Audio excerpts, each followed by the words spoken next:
At this time, I'd like to call to order the special presentation ceremony. It's approximately 5:57 p.m. Vice Mayor? Thank you, Mayor. Yeah, I have a presentation today. I'd like to invite up the South Florida National Parks Camera Club. They are going to be the artists in the spotlight for the months of July and August here in the community center. So as you guys walked in here and as you walk out and you look up and down the hallways, those are the beautiful photographs of the South Florida National Parks Camera Club. So I'd like to turn over the microphone over to them to talk a little bit about the club and a little bit about their artwork and what inspires them. Mr. Robert Chaplin, I'll turn it over to you. Thank you. Good evening, Mayor, Vice Mayor, Council, staff. How's everybody doing tonight? This all started 2 years ago, approximately. Larry Deal with the Homestead Center for the Arts came to me and said, you know, South Florida needs a camera club. And I didn't know what I was doing, so I got some people involved to help me get this thing formed. And we had a couple of sample meetings and couldn't believe the amount of attention that we had got from it and the people that really wanted to have a camera club. So I put together our directors, and Vice Mayor Shelley's a director, Dale with the South Dade News Leader is a director, Bob Richardson is a director, and we have one more, Jim Sutton, and they all helped me get this thing put together and bring it to fruition. So I really appreciate what the directors did. That's only a piece of it. With directors, we can have an idea and a concept and a thought, but we needed people to come in and get the job done, and we were very fortunate to have folks step up for our officers. We have our president, Jason Eldridge, our treasurer, Freddie Skelt, and we're missing our vice president. She works up at FIU and couldn't make it down in time, Jennifer Dominguez. And under the leadership of President Eldridge, Vice President Jennifer Dominguez, and Treasurer Freddie Skelt, the club's mission is to help its members improve their photographic skills and give members the opportunity to share what they know.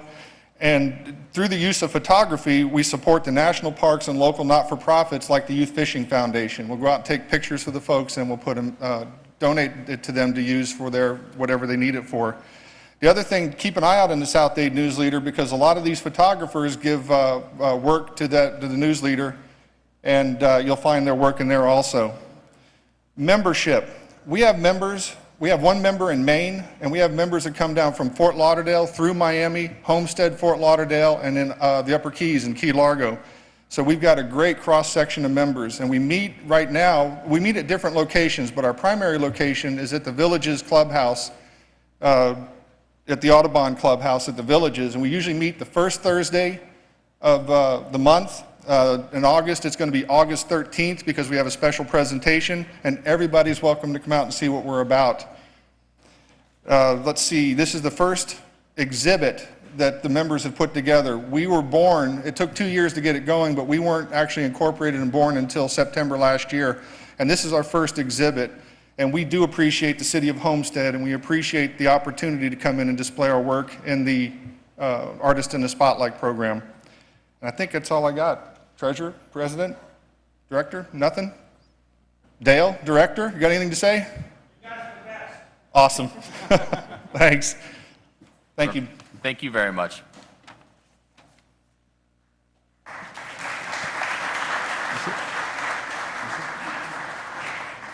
Okay, so we only had one presentation tonight, so we'll close the presentation ceremony. Give us about 3 or 4 minutes, and we'll go right into the council meeting.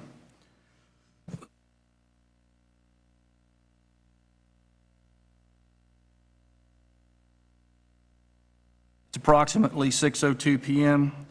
This evening we'll have the invocation by Pastor Larry Hobbs, pastor of Victory Baptist Church, followed by the Pledge of Allegiance with Miss Patricia Faircloth and the Police Explorers. Could you please stand?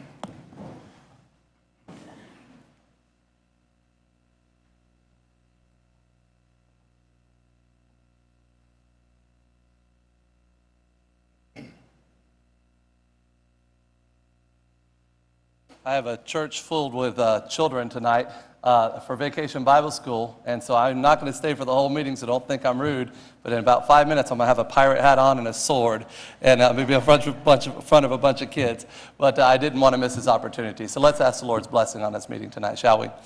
Father in heaven, we sure do love you, and we thank you for your many wonderful blessings. Dear Father, we thank you for this meeting tonight, these group of people who, Father, I believe with all my heart care about our community. And I pray, dear Father, that you'll help us all to be on the same page as we try and have a community that works. And Father, a community that has morals. And Father, we just thank you for that. Thank you for the ability to come here and pray at this meeting. And Father, I thank you for that. I pray tonight that everything will be civil and this decorum. And Father, we just ask you, dear Lord, that your will be done. Bless these people. Give them wisdom as they help guide the direction of our great city. Well, thank you for all that you're going to do this evening. We ask this in Jesus' name. Amen. Thank you.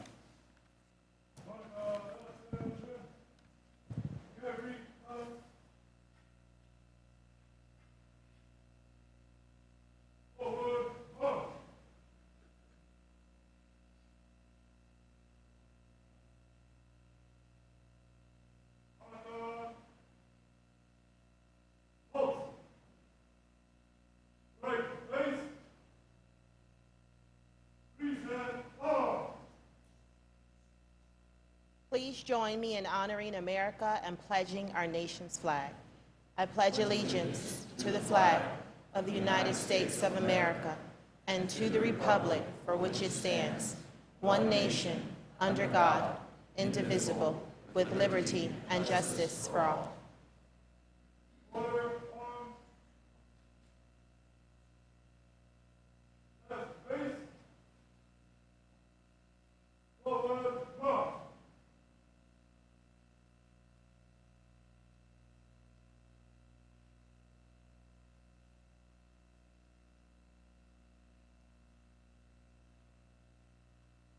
Thank you. Be seated, please.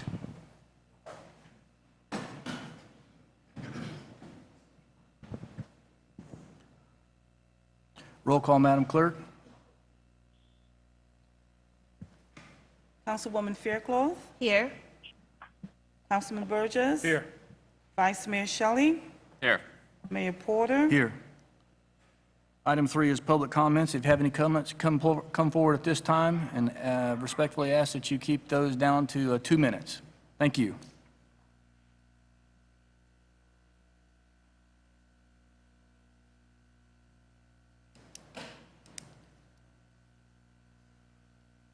Good evening, Mayor and Council. Linda Bell, 343 Northwest 19th Street, Homestead. I wanted just to come back and say thank you for last month's meeting. I know it was very difficult and very challenging, but I wanted to thank you for the stand that you took, and I especially wanted to thank Councilwoman Faircloth McCormick, Councilman Williams, Burgess, and Maldonado for their courageous stand and their comments. I thought they were very, very, very smart, and I really appreciate it. I just had just basically a very minor correction on the minutes, and I'd like to put that in the record.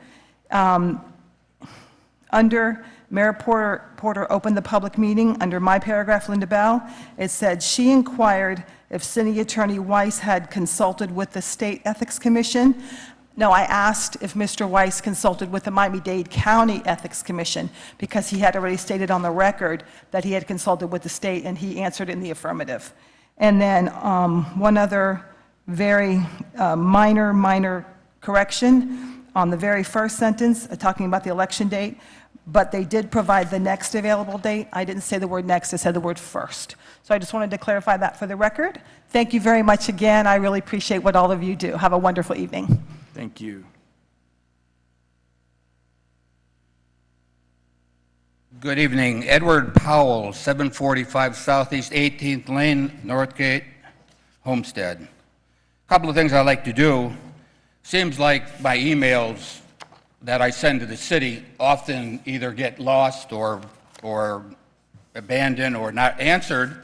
Therefore, I thought maybe I'd ask some of the questions here that I don't get answers to normally with emails. One of which, we have a bill from the city, the utilities, called our electric bill. It's Homestead Public Services. And about 7-8 years ago, after a number of storms, they initiated a thing called hurricane fee. $1 or $2, not a big deal. Can't buy a cup of coffee anymore. But it's been there 6, 7, 8 years. And once a month times 30,000 people times 12 times 6 or 7 years is a lot of money. So I have asked in the past, how much, where is it kept, and where can we see it on the city financial statement? And I was going to ask Mr. Maldonado that question because I had sent him email on it previously. He is not here. Mr. Gretzes, maybe you can help me with how much that is, how long we're going to have it, and where is it on our financials?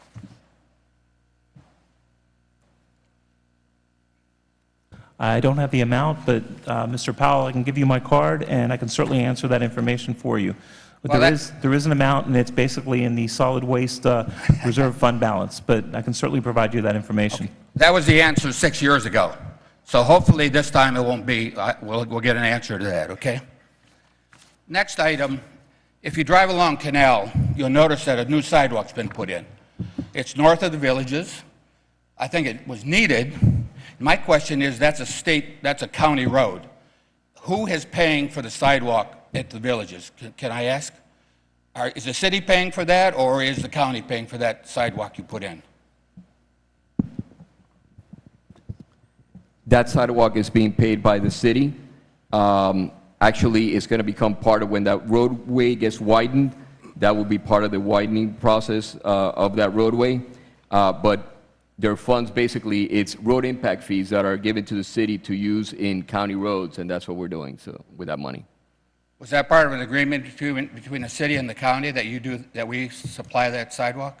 That is, it's under normal operations of those roadways, we as a city could put in sidewalks if they're deemed necessary for safety. Okay, I'll tell you where we really need a sidewalk. If you drive down Maury, eastbound every day till you hit Farm Life Road, Farm Life Road in Maury at 4 o'clock, at 6 o'clock, particularly school season, is a disaster. The children coming from school, from Gateway, come up Farm Life Road, they hit that intersection on Maury, they make it across the street, thank God, no fatalities yet, and what they do is they walk between the guardrail and the road, which is about 12 inches wide. And if you drive along that road, you'll see a beaten path. What you should do is put a sidewalk on Maury, east and westbound, and it would also be part of the bike path.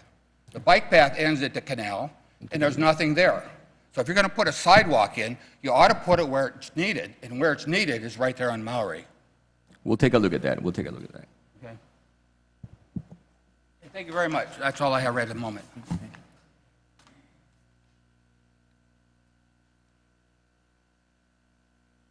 Good evening, Mr. Mayor and council members and staff. I'm Red McAllister, with President of the Homestead Center for the Arts. I just wanted to bring you up to date on what we're all about.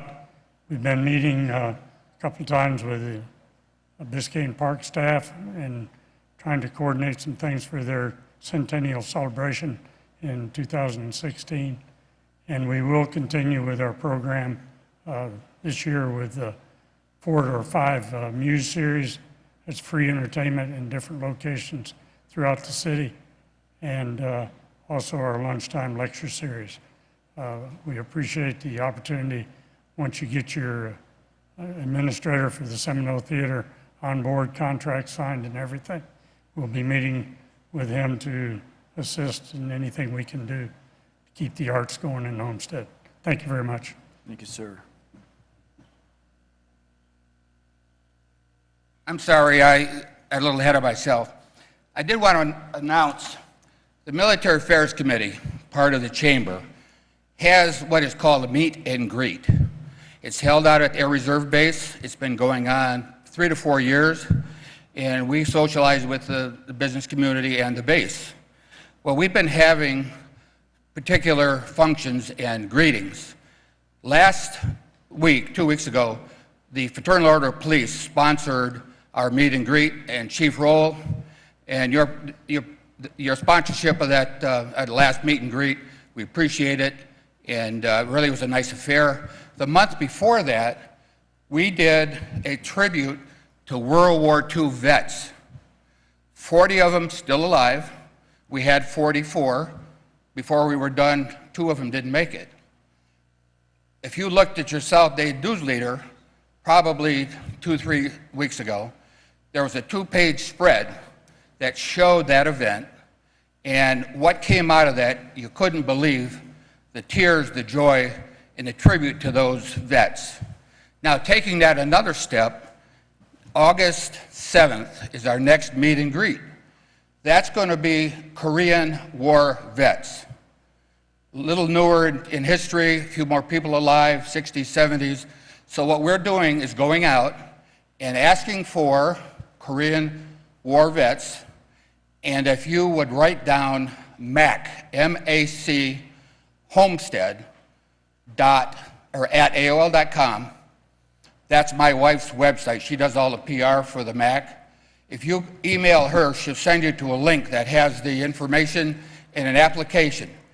1 Korean vet and 2 guests are allowed. And we're planning on 60 because we're going to run out of capacity. Another thing is, if you'll notice on my chest, it happens to say Toastmasters. Well, I don't know if many of you are Toastmasters. I do want to say that Councilwoman Faircloth has been a member of the Toastmasters previously, and she is reconsidering it. And I hope that she does have time that she can rejoin us. We meet at the Community Bank Building on Tuesday mornings. We have a lot of fun. It's a great experience, and we welcome you all. HomesteadToastmasters.com is the website. Thank you. Thank you.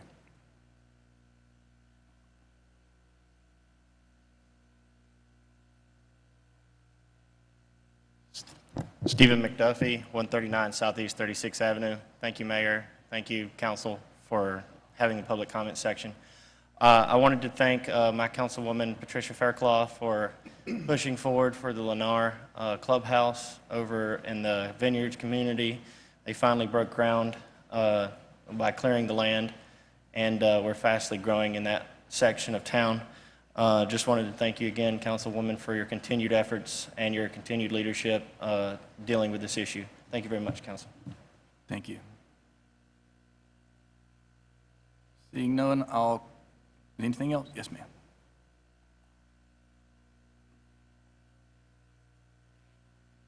Hi, Brandy Ramirez, 29355 South Federal Highway. I just wanted to say thanks on behalf of Homestead Housing Authority to the mayor, also to Councilwoman Patricia Faircloth and Councilman Elvis Maldonado and the rest of the council, and also to the city manager, Mr. Gredis. On June 20th, we had a first annual Father's Day event where 300 families from Homestead community came out and were able to get free food. A lot of service providers were there to give their information on the services. And we just wanted to give thanks to all the council and the mayor for your support there. And my boss will be attending the August meeting to also present some awards to you guys to say thank you. Thank you very much. Okay, I'll close the comment section at this time. Anything else? Yes, sir.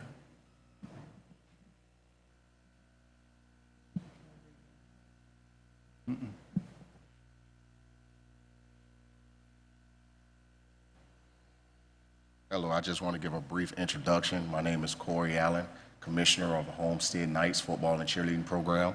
I pretty much just wanted to introduce our program and pretty much let you guys know that we are here in the Homestead area, and we are a nonprofit organization, 501c3 certified, and just pretty much give a brief introduction. Thank you. Thank you. Okay, close the public comments at this time. Thank you, everyone. Tab 1 is a consent agenda. Now, we need to do this with modifications that Ms. Bell requested. We can just do them just the way it is on the agenda, just one motion. Okay. Is there a motion? Tab 1, consent agenda? Minutes and, is there a second? Second. All in favor? Aye. Aye.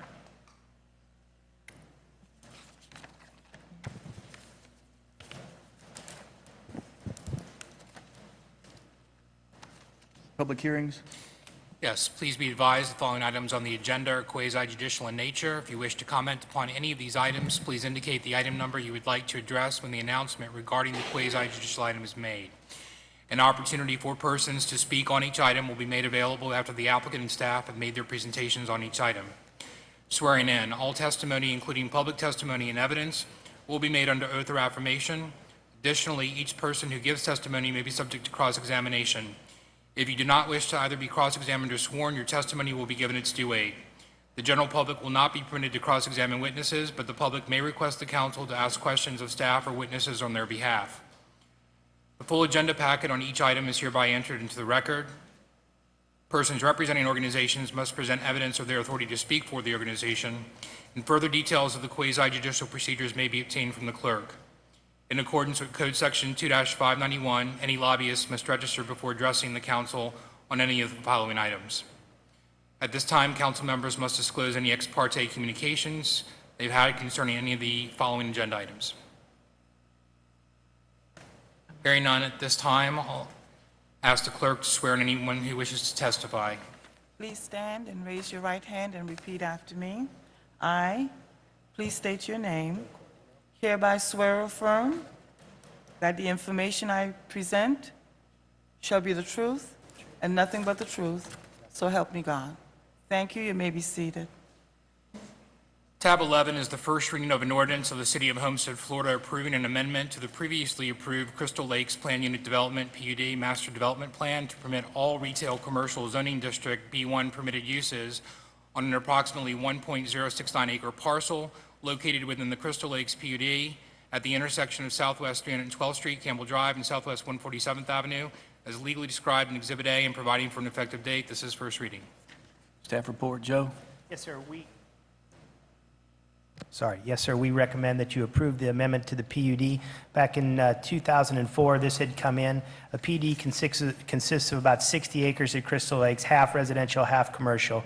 This specific out parcel was given a very specific use as a bank. The applicant came in and wanted to use something other than a bank. And to use something other than a bank, we needed to modify the PUD so that we could list the uses that would be allowed. The applicant wanted to use B1 uses. We feel that a bank and this type of out parcel in a center like this is very consistent with the B1 uses, so we are recommending approval of B1 where it says bank in this PUD. Questions from council? Just have one, Mayor. Mr. Maldonado? What is now the Dairy Queen there now? What's zoning on that? Well, it's in the PUD. I would have to check exactly what it's commercial as a land use. I'd have to check exactly what the zoning. I kind of wanted to see what I saw that plan. It goes way back, and there's many homes that were apparently that were going to be there, and there's no homes that are going to be there today. And so, just wanted to see what the idea was of why we're not doing a B1 as opposed to a B2. Give me 1 second. Sure.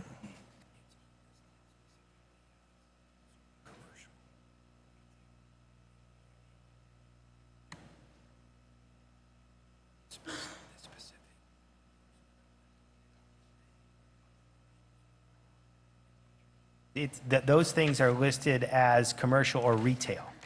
And the one we're talking about was listed as bank, very specific. The others are very broad. This one was very specific. So the rest of the PUD on the various parcels is listed several acres as commercial or retail, retail office, those types of things. Okay, thank so you. they're not residential. They are commercial office uses. Okay. Mr. Burgess? Thank you, Mayor.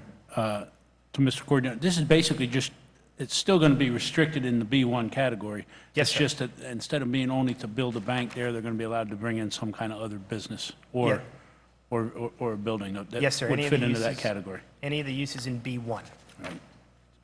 So it's just broadening it instead of being specific. Yes, sir. Thank you. Okay, Thank at you, this Mayor. time, I'll open up the public hearing. Mr. Losner? Thank you, Mr. Mayor. For the record, Stephen Losner on behalf of the applicant, First National Bank of South Florida, and I am registered as a lobbyist with this matter.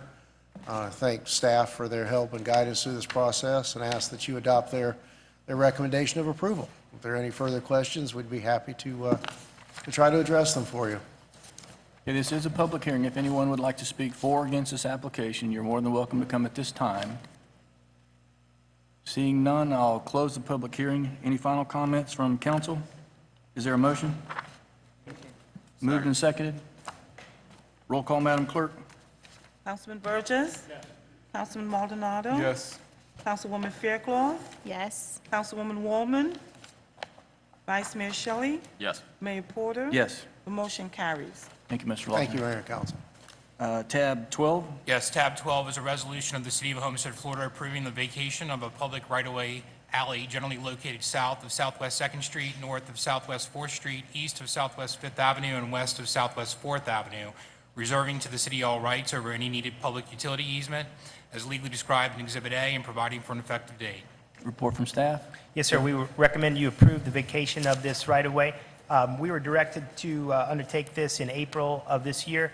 We have an area where there is a city-located right-of-way in between two properties.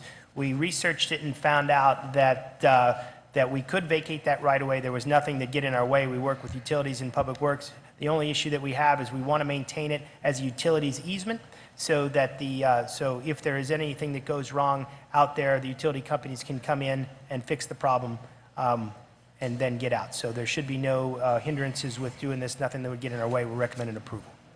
So you can vacate it, but you still have to retain access to the properties behind. Yes, sir. It'll be an easement, not a right-of-way. So we'll give the property back to the two adjacent property owners. The property line will come to the middle of what is now a right-of-way, and we'll just need to have access to that right-of-way so that it's kind of like your front yard where you have the swale, or some backyards that we've seen recently that have utilities in them. It's a normal condition. That's where the utilities need to go. They just need to get back there and fix them if they break. Okay, thank you. Vice Mayor?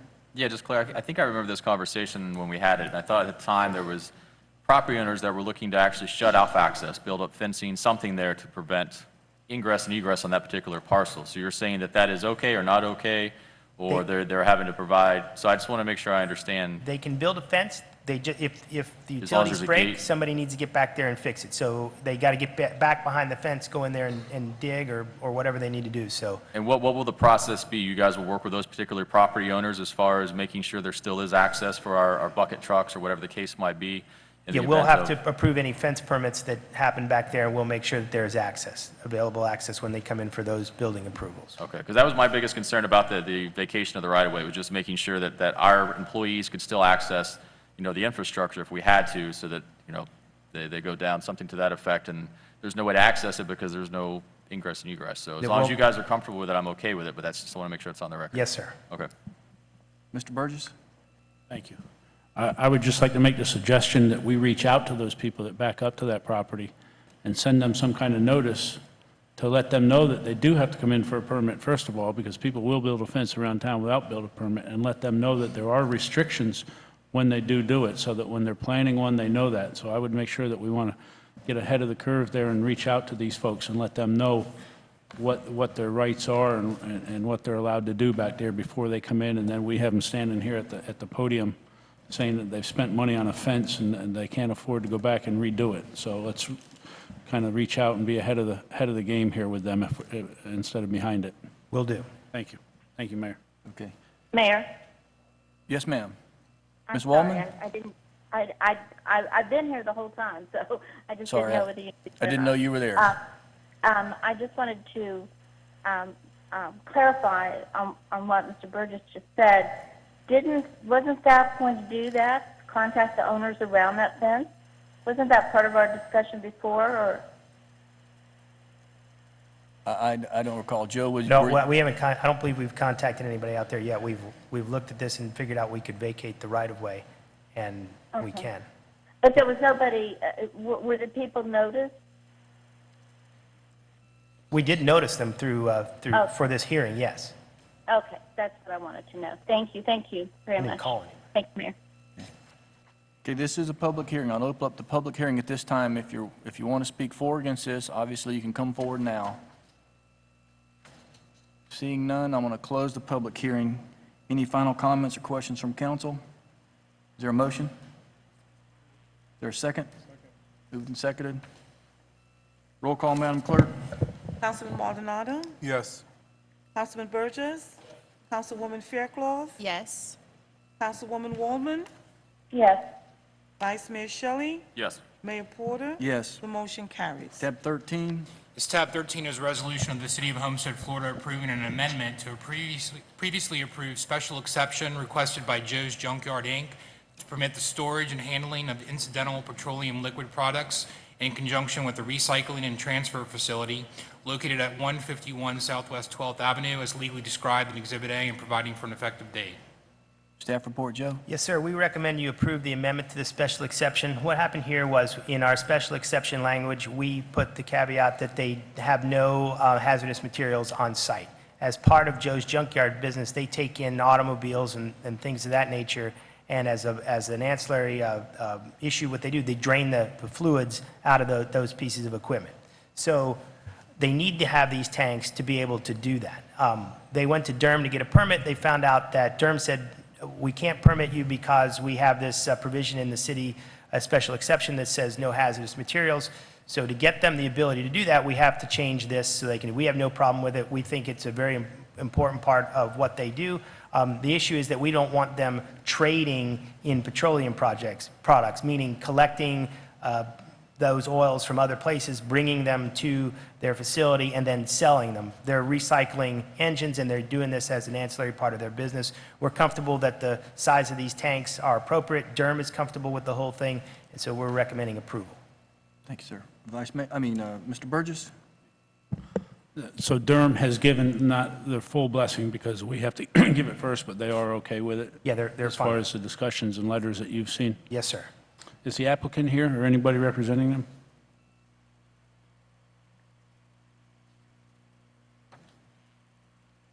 Let me go ahead and open up the public hearing at this time. Mayor, can I ask a question? Mr. Burgess has the floor, and then Mr. Maldonado. Thank you.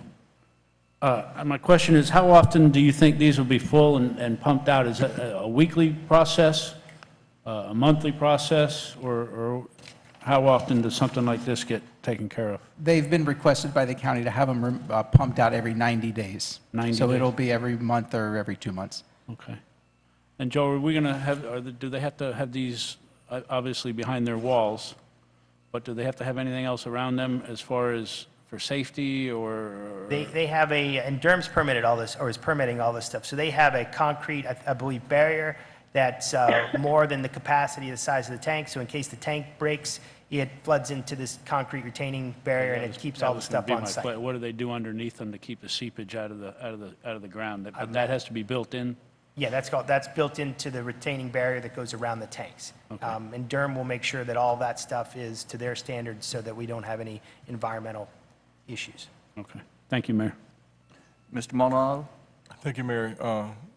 Mr. Cordino, I guess my concern when I read this was, is every other junkyard or any other, since it's in the industrial area, can anyone else open and get these wells put in now? And my concern is that it was going to be a business, part of the recycling center. So I'm here ancillary.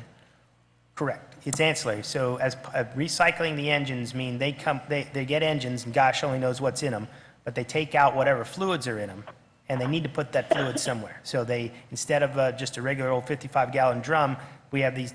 Durham wants them to put them in these special retaining equipment so that it's safe. And so that's what these guys need to do. Again, they're not trading in petroleum or whatever fluids are in the engines. They're just draining them out so that they don't leak on the ground. So any other recycling center in the area, will they be able to do this as well, or just them? No. Typically, when we approve a recycling center, the special exception says no hazardous materials. The other recycling centers aren't dealing in engines, so they don't have this requirement. This is the only one. I'm assuming that we would, in each special exception for these recycling centers, we would look at this, and if they need it and they were recycling engines, we would make that as part of the special exception and make that as part of the approval. Okay, thank you. Ms. Wallman? Yes, Mayor. Joe Cordino answered a couple of my questions. As a former salvage yard owner, I prefer to call it a salvage yard than a junkyard. I can tell you that this is a really good thing. And Durham, even back when I owned a salvage yard, Durham is very proactive, and they're there and they're watching. But, I'm still a little confused because I know that across Homestead on the industrial part there, that there are many salvage yards, and do we do routine inspections besides Durham? I know Durham does inspections, but do you have anybody in the city that's actually doing inspections? I don't believe we inspect these facilities for that piece of equipment. I don't believe we've also ever approved one in the salvage yards or recycling facilities that we've had. This is the first that we've approved in recent years. This is the first one that we've come across with this condition. Well, it's a good thing. So, Mayor, I just wanted to say that it's a good thing, and what goes on behind those walls, you know, it's quite amazing sometimes. So it's very important that we protect the environment and the oil and everything that's dripping, and especially the petroleum. You know, there's just a need for this kind of thing, and I applaud Durham for being proactive with it. Thank you. Thank you. I agree. I think it's a good thing because they do have a lot of engines coming in over there. So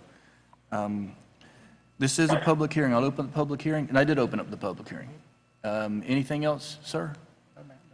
Anyone would like to speak for or against this? You're welcome to come at this time. Seeing none, I'll close the public hearing. Final questions, comments from council? Is there a motion? Move it. Moved and seconded. Final comments, roll call, Madam Clerk. Councilman Maldonado? Yes. Councilman Burgess? Yes. Councilwoman Faircloth? Yes. Councilwoman Wallman? Yes. Vice Mayor Shelley? Yes. Mayor Porter? Yes. The motion carries. Thank you. Tab 14. Yes, tab 14 is a resolution of the City of Homestead, Florida, granting final replat approval of a 140-unit single-family residential subdivision for Baywind's Plan Unit Development Residential Pod C within Baywind's PUD Master Development Plan, located on the northwest corner of Southwest 328th Street and Southwest 142nd Avenue as legally described in Exhibit A, consisting of approximately 23.87 acres and providing for an effective date. Joe, any comments? We recommend approval. Questions from council? Mr. Burgess? Joe, explain to me exactly what these 11 lots, what they're doing with them, that they had to come back to us. Well, I read this, and I'm not... It's confusing. The survey, the initial survey was incorrect. And so we went and approved the site plan and the platting and all that type of stuff. So to put it as simply as I can, when they went out to lay the property lines, the surveyors went out to do it, they found they had extra space. And so the result, it affected, I think, 11 lots. And so it turned out that we made there, to fit the lots in on the plat, on the actual ground, we have 10 lots that got bigger and one that got marginally smaller, but they're all above the code requirements of 4,000 square feet in the first place. So the way I look at it is essentially a scrivener's error on behalf of the original surveyor when it came in. It's no material effect to the development, but we needed to bring it back to you because we can't change T-plats or final plats without your approval. Thank you, Mayor. You're welcome. Any other questions from council? I'll open up the public hearing at this time. Mr. Orza? Good evening, everybody. Hugo Arza, offices at 701 Brickell Avenue. I'm joined today by Javier Dominguez of Lennar Homes and my colleague Alex Arias.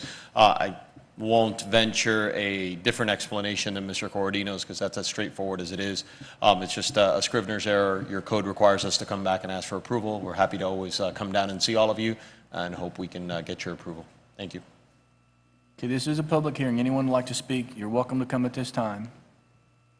Seeing none, I'll close the public hearing. Final questions, comments from council? Is there a motion? Move it. Moved and seconded. Roll call, Madam Clerk. Councilwoman Faircloth? Yes. Councilwoman Wallman? Yes. Councilman Maldonado? Yes. Councilman Burgess? Yes. Vice Mayor Shelley? Yes. Mayor Porter? Yes. The motion carries. Tab 15. Thank you. Thank you, Hugo. Mayor and Council, staff recommends the Mayor and Council authorize City Manager to award bid 2015-12 Southwest 328th Street Pump Station to the lowest responsible bidder, the Redline Company, Inc., in the amount of $298,800. Any questions from council? This is a public hearing. You're welcome to speak at this time. I'll open up the public hearing. tab 15. Seeing none, I'll close the public hearing, tab 15. Is there a motion on tab 15? Moved and seconded. Final comments, roll call, Madam Clerk. Councilman Burgess? Yes. Councilman Maldonado? Yes. Councilwoman Woolman? Yes. Councilwoman Faircloth? Yes. Vice Mayor Shelley? Yes. Mayor Porter? Yes. The motion carries. Tab 16. Mayor and council, staff recommends that the mayor and council authorize the city manager to enter into a 10-year power supply, which is also known as purchase power agreement, with FPL for intermediate and peaking power. If council would prefer a shorter-term contract, FPL is willing to agree to a 5-year term for the same rate instead. The FPL contract estimated fiscal year 14 and 15 costs are $963,602, and the estimated fiscal year 15-16 costs are $4,402,179. Funding will be budgeted and approved during each annual budgeting cycle.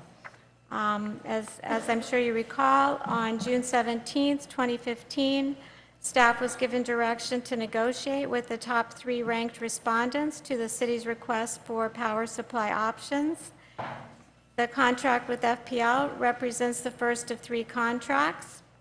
The FPL contract is for intermediate and peaking power, which represents approximately 25% of the total power needs for the city. At a standard capacity factor, we estimated that the 2015 FPL pricing per megawatt hour is $42.30. We look at a comparison with the current contract that we have with Duke Energy, where that same megawatt hour costs $78.11. So you can see it's a very good price that FPL is giving us. Once the negotiations and contract approvals are completed with the other 2 respondents, staff will bring back to council an analysis of the overall cost savings. Vice Mayor. Thank you, Mayor. I know that we've discussed this item a couple times, but I think I'll preface it by saying that I know that more than a year and a half ago, so we had the discussion about what can we do to look at making our power plant more efficient, and therefore maybe decrease the cost of our power to our residents and to our purchasers. And so I think this is a great first step. You know, that's based on our conversations that we had. You know, these power purchase agreements allow us to save money, which in turn, hopefully, we can then pass on to our customers and our residents so that they're paying cheaper rates. The only concern I have, though, is I know that one of the things I wanted to see personally was a study. I know that a study has been done, or at least has been initiated, as far as looking at the different options that we have to increase that efficiency. Is it through these purchase power agreements? Is it through a revamp of our actual power plant, or something in between, or some combination thereof? And so my only concern is that you guys are proposing a 10-year, which is fairly long-term commitment, and I still haven't seen the study. I still haven't had a chance to look at it. I haven't had a chance to discuss it with staff to determine what is our best course of action. Is it these purchase power agreements, or is it some sort of revamp or additional purchase of generation or something to that effect? So, you know, that's the only concern that I have, is that, and I know this is an emergency situation. I know we've had the conversation where we have to make some moves here quickly if we're going to have power for the summer, because we are going to exceed what we have on hand or what we have transmission for. And so I understand all of that, but my concern, again, is the length of time, this 10 years versus, say, 5, because I don't want to get handcuffed and then find out after we do the study that maybe we should have invested some of those monies into power generation of our own. And so that's the concern that I have. So I guess if you can maybe address where that study is first and foremost, and then I have one follow-up question. Yes, we did have the study completed, and our staff is working on putting the information into a format that's logical and understandable for council and our constituents as well. It's in a little bit of technical engineering talk language as it was presented to us. And I would like to say that our needs into the future are going to be significant. And there will be most likely a need for a variety of different types of power options in the future.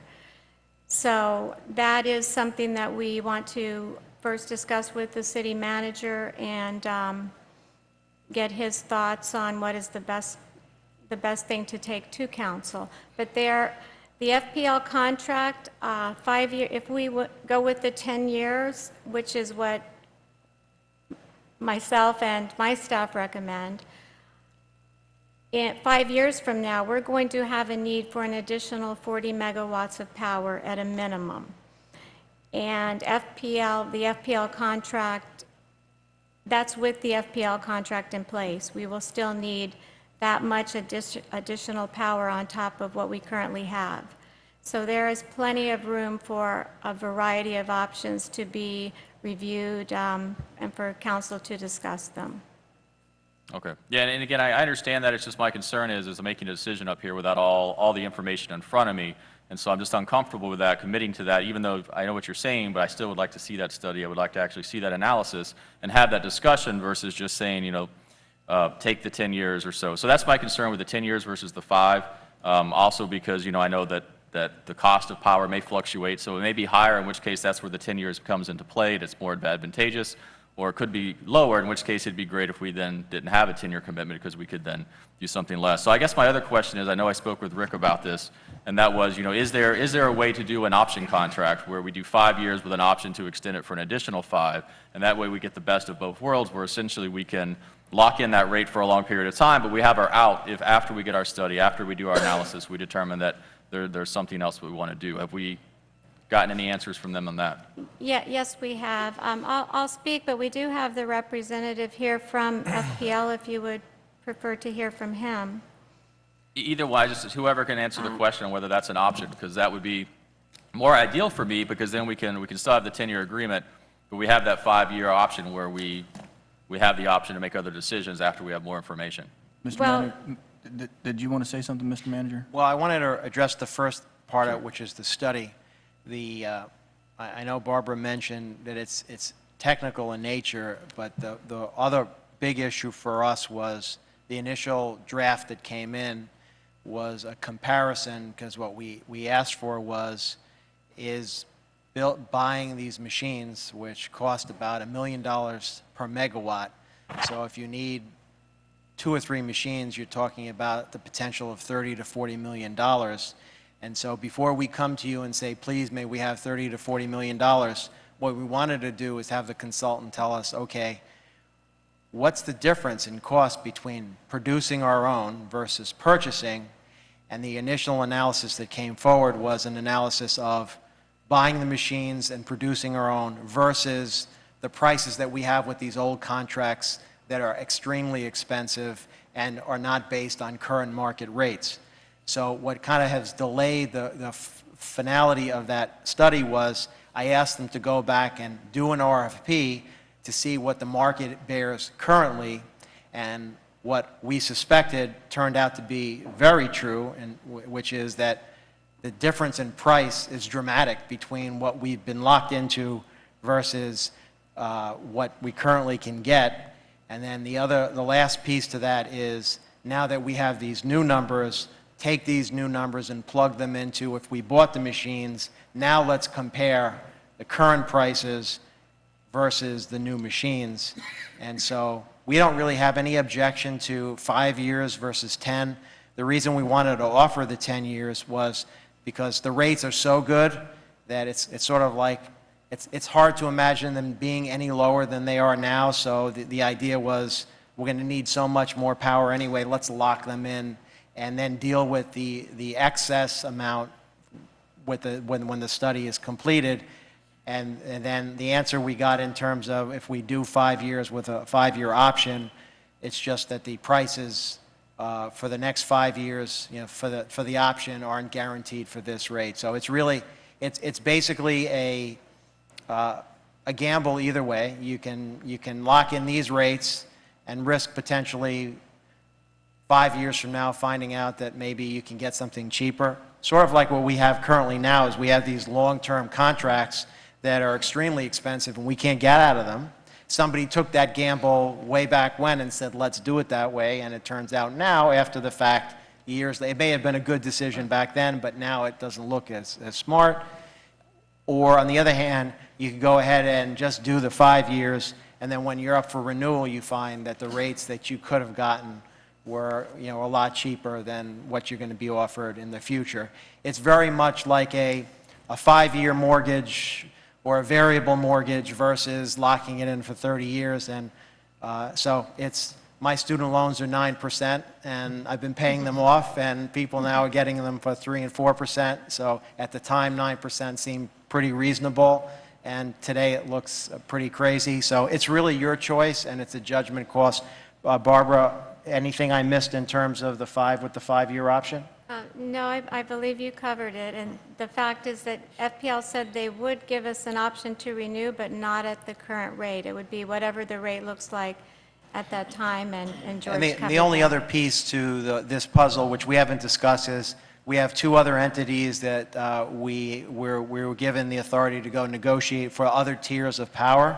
We're not concluded with those either, and that's the reason why we can't give you an exact number of what kind of, how much the rates will be reduced, but we're fairly comfortable right now today to say that as a consequence of just this particular contract, that we'll be coming to you with a rate reduction. How big it'll be, it may be a tiny one, but at least a little reduction is better than no reduction, and in fact may be a little better than an increase.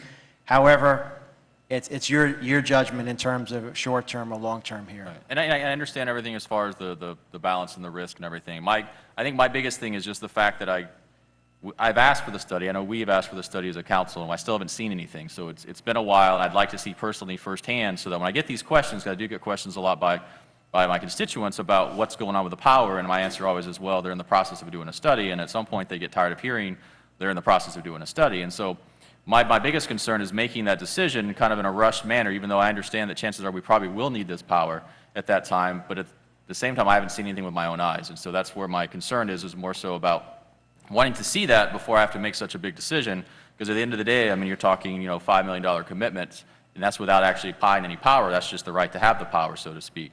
So those are my concerns when you make those commitments of monies. What is the best use? And again, it may just be this way. So that's my concern, not so much the actual gamble as much as it is I want to see the numbers in the study so that I can then make this analysis and this decision on my own as well. So Yeah, we just didn't feel that it was good information to bring you a study that was based on your old contracts locked in, so that was... Yeah, no, I agree with that. I prefer you guys to bring us good information than bad information, because I don't want to have to relook at the study twice, 3 times. So I agree with the way that you've done that. It's just making the decision tonight. That's where my thought process is. So, thank you.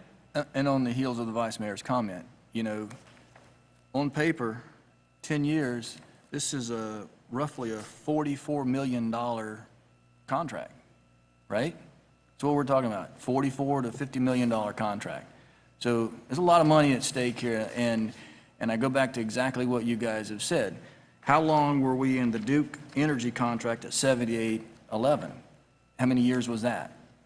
I believe the Duke contract is, it terminates in 2019. It started before I came with the city, but it's a 10 or 12-year contract. Right.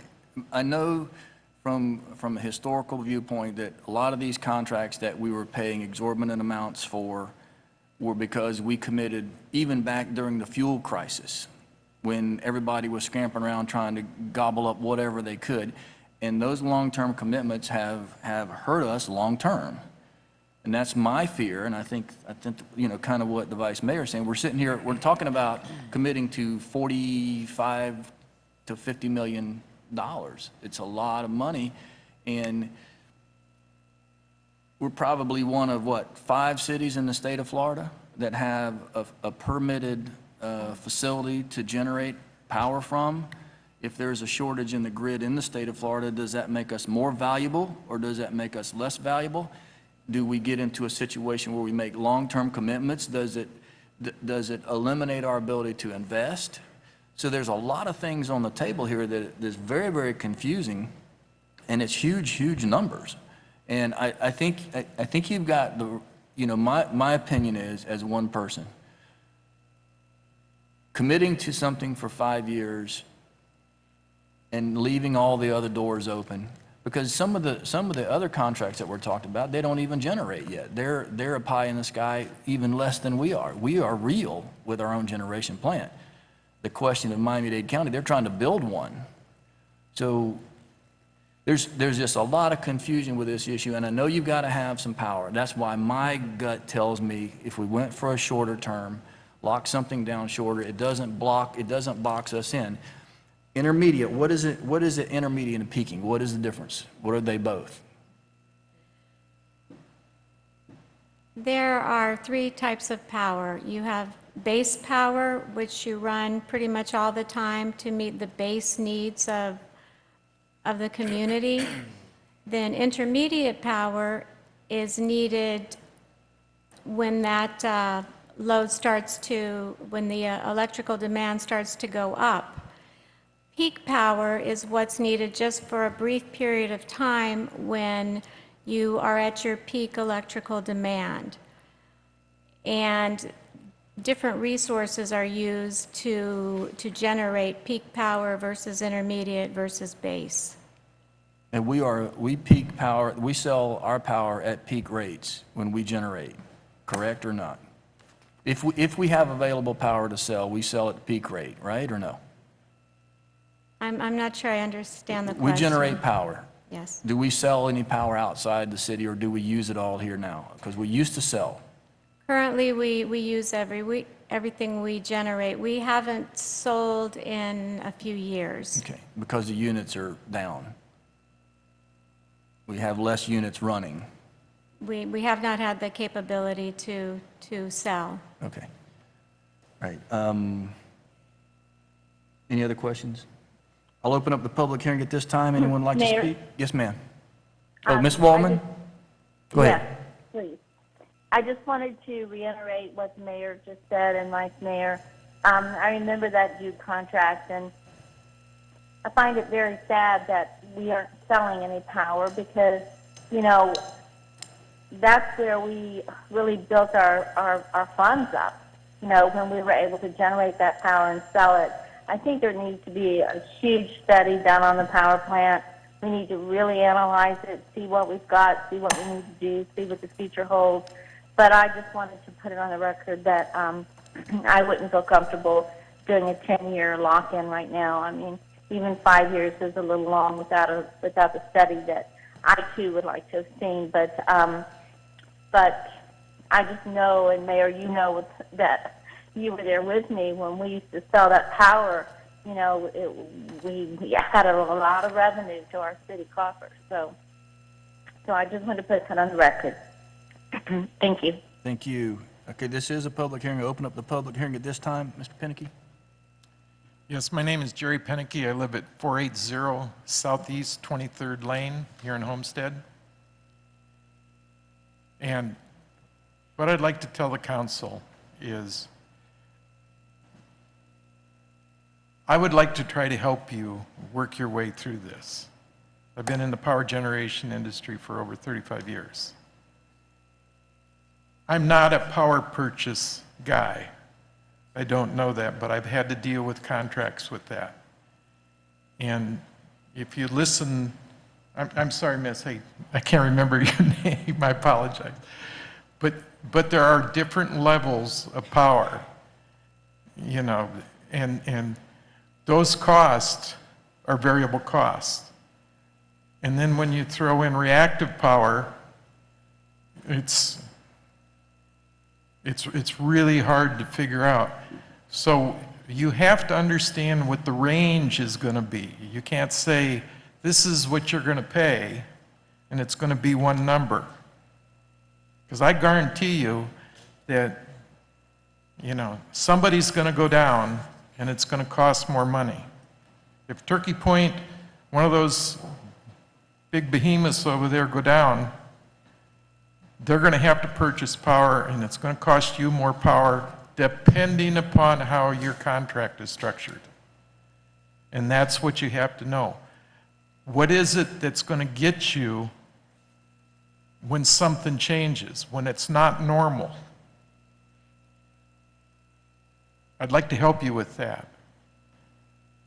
I work for free. I don't have a horse in this race other than I'm a citizen of Homestead. And I'm not going to have all the answers, but I do know how to ask the right questions. That's all I have to say. Thank you. Thank you. Well, you know, on the heels of those comments, we know, we think we know, or we think we know, but FP&L is anticipating building 2 new nuclear units at the Turkey Point site.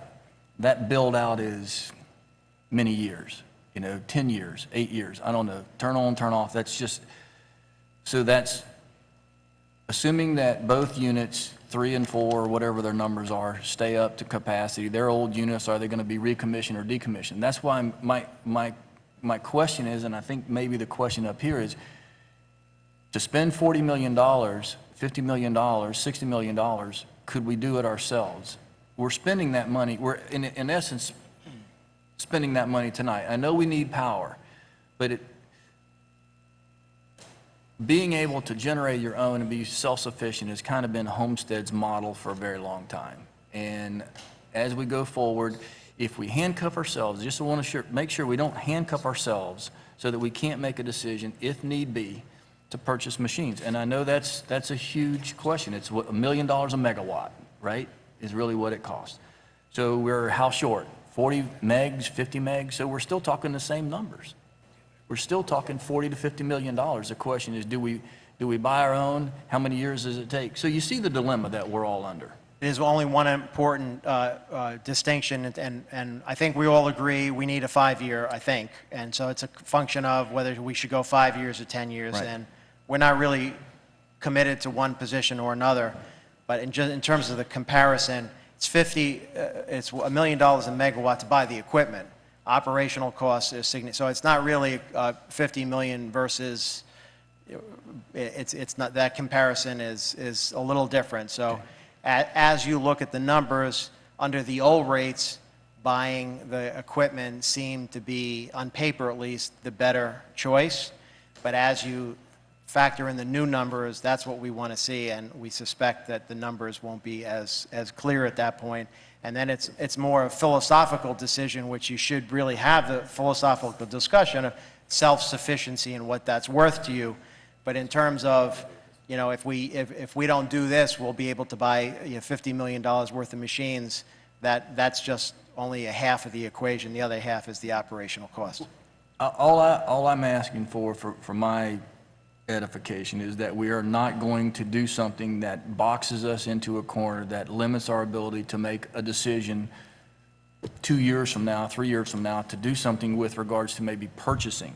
And I'm not saying that we should, or I'm less qualified than anybody in the room to be arguing. I don't want to be boxed in, and I just making sure that we're not boxed in. Vice Mayor? Thank you, Mayor. And that kind of reinforces why I'd like to see the analysis, the study, because I think that there's valid arguments on either side, and I don't know enough now to make those decisions. And so that's why it'd be critical to actually see that laid out for me to make decisions. But I know you'd mentioned that the FP&L representative is here, so I wouldn't mind having them at least indicate their weigh-in or on the record state what they feel as far as the option contract goes, just so they've said it directly versus coming from staff. Sir, let me get the FP&L representative, and I'll get right back to you there. Thank you, this gentleman. Hi, my name is Tim Garish. I'm Director of Origination with Florida Power Light. I guess my question would be on our option contracts. One of the proposals, or what I think would be good for our council to see, was if you guys would do a 5-year contract with an option to go with the full 10, and so that way it's kind of the best of both worlds for both of us. Versus saying this, I guess what you'd told staff earlier, which you'd be okay with that, FPL would be okay with that, but you guys would want to renegotiate the rates at that time. Right, that's really a one-sided option for the city. It's the best of both worlds for you. If you decide that our price is too high in 2021 and decide to go somewhere else, I'm planning just like you are for the system, generation system, and whose load I'm serving, just like you plan for the system. If you tell me you no longer want the 27 megawatts in 2021 because you got a better price, that's a one-sided option for you. I'm willing to give you the flexibility to do a 5-year, 6-year, 7-year, and 8-year, whatever term that you want to do in there, but I need to know what load I'm serving, how much generation I have. And so that's why we said we would renegotiate the extension, but we would do it at the market price at that time. Okay. And even again, I'm not opposed to that either. I mean, I'd prefer it to be, the way, a 5 with the option for 5 for the city, but at least that way all the other terms are locked down, assuming those terms are favorable to the city, and then we're just talking about price, and if the price is good, lower or higher, then we can make decisions accordingly. So, I mean, I personally would still prefer to do a 5 with even maybe an option for that, with all the other terms locked in except for the pricing, so. And right now, we have that option. If there was a position to go with the 5-year, and then 5 years from now, you went back to FP&L and said, we want to extend this, you can extend that, but it's going to be at a different rate. So is that correct, sir? That's correct. That would be the rate that we provide. That would be market-based, competitive rate. Okay. Mr. Burgess? Thank you. If we get this study, and assuming that it's favorable and we can find a way to finance, what's the soonest that any of that power generating capabilities would be there for us to use as a city? It would take us a minimum of 2 years to go through permitting and construction, a minimum of 2 years. So it'd probably be closer to 3 years before we would see our first megawatt come off of our equipment. Correct. And that's if we were to start today. So we're probably looking at a 4 to 5 year plan anyway. Anyway. Okay, thank you. Assuming we have the money. Well, and that's a big, right. But we're committing the money here anyway. But it's a pass-through because we collect the rate from our customer and pay the rate to FP&L. So this is easier across the board. Did you have another question, sir? I differ. My opinion differs a little bit from Mr. Shelley's, and seeing where we are, not knowing if we have the funds, not knowing where we are, I think the longer term is probably better for us if the contract is right. It's a much better power. I mean, the price is much better than what we're getting from Duke Energy right now, substantially better. Who knows where this world is headed in 7, 8 years? They're still in the permitting process. They may or may not get it out there. Who knows what the government's going to do with all that? And costs may come down, or they may double again. Who knows? So I mean, we're kind of rolling dice here. Absolutely. And to me, if we have an opportunity to buy at almost about a 40% savings, 37% savings of what we're paying today, and that's going to be good in 10 years, to me, that's a favorable deal for the city. So that's just my 2 cents worth. Thank you. Any other questions from council?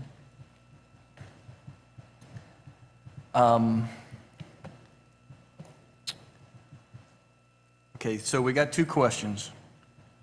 Obviously, we need a motion on either the 5-year.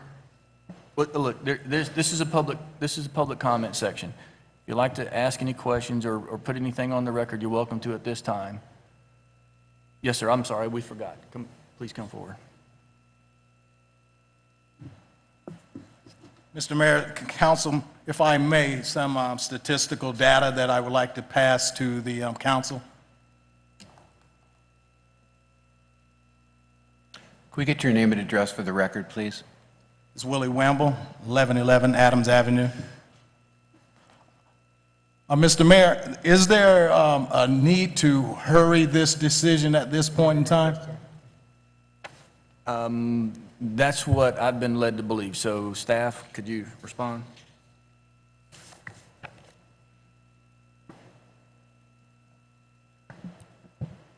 We need to have firm delivery into the city with the power that we're purchasing.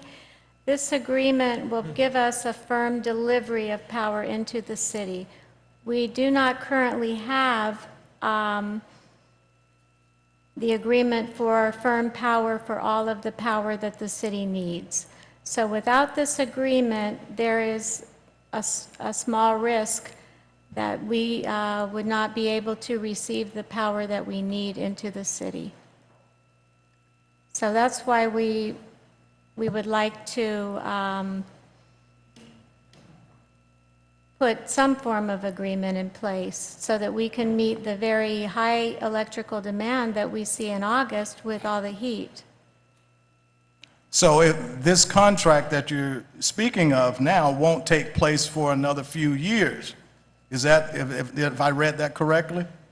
That's going to take place immediately? Yes, sir. Okay. The data that I gave you, it shows the different municipalities and how much they're paying per kilowatt hour. It shows the city of Quincy, Florida, which is in North Florida, 20 miles or so west of Tallahassee. It has the lowest municipal rate in the state of Florida. I would like for the city council and the mayor to study why it is that Homestead, their rate sort of lines right in the middle where Quincy is the lowest. Florida Power and Light is no longer the lowest rated in the state of Florida. It's Quincy for residential rates. So if there's still analysis that needs to be done, then before we go into making a decision on what we project the rates should be, then we should study all of the analysis. I don't see why we can't just table this matter and then make sure all of the studies have been completed prior to making a vote or making a decision. It is clearly evident that some of the councilmen are not in a position to, they're still rather wavy as to how to vote on this issue. If that is the case, then we should table the issue so that we get and collect all of the data. When speaking with residents, all they know, they're not fully aware of all of the verbiage that goes along with this. All they know is that their electric bill is too high.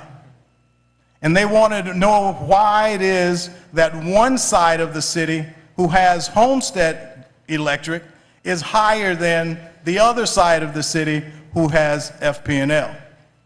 The citizens, as well as those businessmen who utilize Homestead utilities, are in essence paying a higher rate, and that rate could emanate into hiring more workers for their occupation. Those citizens who are in the older parts of Homestead, residents who have lived in their homes for 30, 40 years, in many cases, those are our elderly citizens. In many cases, they can ill afford to pay the higher rate. So I'm just asking that if there is still some analysis that needs to be done, table the matter. Let's possibly have a public meeting so that we can address all of these issues, so that we can make a rational decision that will affect us for our near and distant future. Thank you. Mr. Maldonado. Thank you, Mayor. And yeah, I agree and understand what Councilman Shelley is saying. We're on the fence on this. I'm on the fence because we have the experience and the understanding that we've been locked into long-term rates and it's hurt us in the past. So through experience, it's just going to, we don't want to do it again. And I can see, but at the same token, I see that you're excited about getting a 10-year lease contract. So obviously, it's a great rate or a good rate and heading in the right direction. So kudos to you and your staff for getting us here. But being here that we are right now, obviously, I don't feel comfortable. I was actually going to ask that question next, if this is a matter that could be tabled at least for another council meeting. So some other questions that we might come up with. Is it going to hurt us? Is it something that FPO is willing to come to the table again at the next council meeting so we could get some more answers? There's other questions that have come up recently that I'd like to ask, so that's why I bring this up. So. Is that it? Yeah, for right now. Hold on one second, Ms. Walt. Last year, you had to bring in temporary power at an extremely high cost to the city. So we're not in a situation, I don't think, where we can say yes or no to buying additional power. I think we're in a situation of saying, is it going to be a 5-year deal? Is it going to be a 10-year deal? So, the point is, we're going to be short on power regardless of this deal or not. So we have to do something. The question is, what is the length of the commitment? We can table this and you can bring in external generation, set it up temporarily and pay an exorbitant fee for that, and that goes right back to the ratepayer or comes right out of the bottom line. Or we can make some sort of a motion or movement on this, either shorter term or longer term, and that's the debate I think that we should be having. Ms. Waldman? Yeah, Mayor, thanks a lot, and thanks for saying what you just said, because I was under the impression that this is an urgent matter. It's urgent. And if we don't address it, the amounts of money that we're going to spend to satisfy the need for power in the next few months is going to go right back to the taxpayer. And that's what a lot of people don't understand. And, tabling it to me is not an option. And, Mr. Manager, am I correct in what I'm saying? And then I'll go on. Electric utilities, Barbara, I think you need to address that flat out. You need this now, yes or no? We need this now. Okay. The 5-year you need now. And it hasn't been mentioned. Well, I mean, I just want to make sure we're clear, because the mayor said something that I agree with, which is, from a staff's perspective, the 5 years to us is not what the discussion is about, because if that's what the discussion is about, we need to have more discussion. If this is a function of 5 years versus 10 years, it's a totally philosophical, it's a crapshoot, and nobody's right, nobody's wrong. But I don't think we can walk away from this table tonight saying, oh, let's study this issue and let's not do anything. That we need right now. And then the other thing I would say is, in all this, and I know people are concerned about the cost of their electric bill, and I don't think there's any place in the country where people don't say my electric bill is too high, my cable bill is too high, my taxes are too high. Those are all fair criticisms.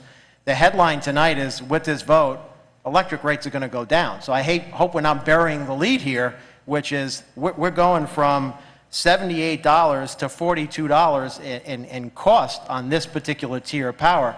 That's a really good negotiation, and that's a really good result that I hope doesn't get lost in this discussion. and Mr. Manager, that's exactly what I'm trying to say here, that, we could go on and on all night and say, oh, it'd be better if we could have a study, and I certainly appreciate Vice Mayor's concern about wanting to see a study. However, I was under the impression, and thank you for just finally saying flat out, yes, this is an emergency. Now, we haven't talked about a lower number of years than 5 years. And I'd like to ask, just to throw it out there, is it a possibility if we bought 3 years instead of 5? What kind of difference would that be in rate? I think that was that a question to the FPNL representative? I think so, yeah. Mm-hmm. Did you hear what she said, sir? If I understood the question correctly, she was asking if this could be a 3-year term instead of a 5-year term? Yes. I think that's correct. what she said. We would be interested in looking at a 3-year term. We're not locked into anything, any long-term or short-term. So we would consider a 3-year term as well.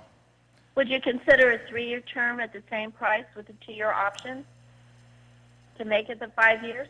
I didn't understand your question. My question is, would you consider a 3-year right now, a 3-year with a 2-year option at the same price, making it a total of the 5 years, which is what we would have had anyway if we voted tonight? Well, again, it's the same kind of structure where all the optionality is on Homestead's side. Again, I'm planning to serve that load in the last 2 years of the option period, and that's... Let me interrupt you. Okay. I know that we're going to be a minimum of 5 years, but in order to satisfy the dais and to make people realize that we're trying to work to do the right thing, but we actually have an emergency that I don't think all the public understands. So I'm just asking you, it's still the same 5 years. I have no doubt in my mind that we're going to need that 5 years no matter what we do with our power plant. Would you consider doing that, a 3-year with a 2-year option? I would have to think about it. I can't give you an answer tonight. You know, with most options, there's usually a premium associated with that. And so in that case, if you want the flexibility to check out prices in 3 years as to whether you want to continue, we might have an option premium for that option. I understand options very well, and I know exactly what you're saying. However, I'm trying to help you here too tonight because, you know, I'd like to see a vote tonight. Whether it's the 5 years, whether it's the 10 years. But and I'm not there to see people, but I just thought I would throw that out there. But thank you, Mr. Manager and Ms. Kionis, for just laying it out there. I mean, we can't walk a tippy-toe around this situation. We cannot, because the mayor's right. We're going to be paying extraordinary amounts of money that we don't have to if we make a decision tonight. I would really like it if we could get that 3-year with the 2-year, because it's going to be 5 years anyway across the board. There's no way we could do anything with our power plant and change anything in a minimum amount of time. I just don't think we should. And I don't think we should ignore our resident Jerry, who spoke earlier. I had an opportunity to have a nice chat with him, a few weeks ago. He's very knowledgeable. Mr. Manager, I would love it if you'd make an appointment to sit down and talk to him with our utilities department. I mean, I don't know his history, but I know that he's very knowledgeable, and maybe he could bring something as a citizen to the utilities company. But tonight we have a situation, and I am totally against tabling this. We have to make a decision, or somebody's going to have to be responsible for these high rates that are going to come back to the people if we don't make the decision now. Mayor, thank you. Mr. Burgess? Barbara, what is the consumption levels that you see in 5, 7, and 10 years? Even with this online, how much more power are we going to need? Has that been included in any of the studies that has been done? Yes, Councilman Burgess. We're growing as a city, which is great news. And with that, our electrical demand is growing. And we have seen 2 to 3% growth year after year. I know we have a lot of houses in queue that are being built right now.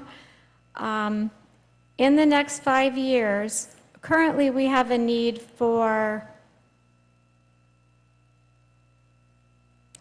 about 25 megawatts of power, and then on top of that, we have a need for 15 megawatts of reserve power, which we don't have at this point.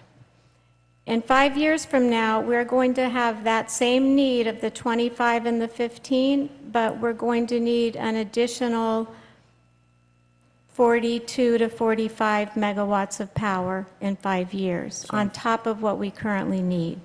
And that split between the way that you have them split, or is that 40 to 42 in addition, so we would need 65 plus whatever we Correct. put in reserve? Yes, because we'll be terminating, the Duke contract ends in 2019. So we will lose 40 megawatts, or the opportunity to schedule 40 megawatts of power through Duke at that point in time. And that's 4 years from now, so, okay. And that's a good thing. Right, yeah. At 78. Okay, thank you. Mr. Maldonado? My question to Barbara, these other power needs that we're talking about now, they're going to come before us as well. How soon is that, so I heard one date now, 2019. Any sooner than that? So we're going to have other areas, and we're going to have this discussion, and obviously need the information that we're asking for. So this one's an emergency one that we need to have. Yes, Councilman Maldonado. The study that's been referenced, as the city manager mentioned, we were waiting to get the market prices so that we could provide council with current information and lay it all out in a logical fashion for you. And that's on me and my department, and we will be meeting with the manager to have that discussion with him so that we can bring it forward to you all as quickly as possible. Okay, so, was that Mr. Hall? Okay, tonight, we have to buy some power. Yes, sir. The question is going to be to the council, do they want to opt in for a longer period, which is a suggestion of the staff, or do they want to opt in for a shorter period? 5 years, which FP&L's agreed to both. At 5 years, we would have to renegotiate potentially at a higher rate. So let's wrap this up because we have to buy some power. We've got options. We've got great options. Thank you, FP&L, for coming forward and staff for doing a great job. I've made my concerns clear about the length of the term. I don't think there's any problem there, Vice Mayor. So somebody put a motion on the table for something. Let's go. Is there a motion for? Can I say one more comment? Yes, sir. I think what staff's trying to say is there's lots of options to come back for power. She just talked about 40, Barbara talked about 40 megawatts in 2020, I think it was, and some other 25 megawatts before then. This total piece that we're talking about roughly over the whole term, if you look at the 10 years, averages 22 megawatts. And so on your 100 megawatt system, you know, it's less than 25% of the system, and you have plenty of opportunities. So you really want to operate your power supply system like a portfolio, where you wouldn't put all your eggs in one basket. So the shorter term that you go, you will be going back to market at the same time for more power, the 40 megawatts, potentially the 25 on a shorter term contract. I think staff from a portfolio perspective was saying, let's do a 10-year on a very small portion of our contract, lock those rates in because we are going back to market in 2020 and 2018. We'll have the opportunity, if prices are lower, to pick them up there. If they're higher, well, maybe we should have locked in other pieces of power at this time too. I would also say that power prices today are probably where Miami condo prices were in 2008 or 2009. In my opinion, we're at the bottom right here, and it's only going up from this point on. Thank you. And let me just say, my concern again is, not that this is a bad deal, not that we don't need the power. My concern is that we eliminate our ability to make a decision on generation, our own generation, 5 years from now, 10 years from now. If you can tell me that we're not going to be limited, I don't have a problem with it. I'm not a generation, but I'm concerned that we lock ourselves into something that eliminates our ability to have flexibility and options from the dais as to possibly buying engines. This will not limit that option, sir. Okay. We have, as Mr. Garish mentioned, there is a large need for power into the future, and we can meet it in a variety of ways. In 10 years from now, we'll probably be needing 110, 115 megawatts of power. The contract with FPL might maximize at about 30. There's plenty of room in there for whatever options council feels are the right ones. Okay, Vice Mayor. Yeah, for me, it's more about the principle of it. It's the idea of wanting a study and being a little frustrated that here we are being put on a spot to have to make an emergency decision to buy power without that study in front of us to make that decision. And so it's an uncomfortable position to be in when, you know, the concept of asking for this study has been on the table for almost 2 years now, or a year and a half now. And so for me, it's more about the principle of it than it is the actual weighing one or the other. You know, so I agree that I think this is probably a good rate. You know, it is a crapshoot on whether or not it's a good or a bad, you know, longer or shorter. But for me, it was more the 5 years being the principle of having to make a decision without having the information that I feel that I need to make that decision on behalf of the constituents and to make it a good decision. So if I support the 10 years, if that's where this council goes, you know, I want some sort of clarity on when this study is actually going to be completed. When are we going to be able to see it, analyze it, discuss it, so that going forward, I don't have to feel like I'm still waiting for information when I want to make these decisions. So that's something I definitely want to get tonight before I make this decision, is when will the study actually be released to us so that we can discuss it, debate it, and go over some of these issues that are being raised by our community.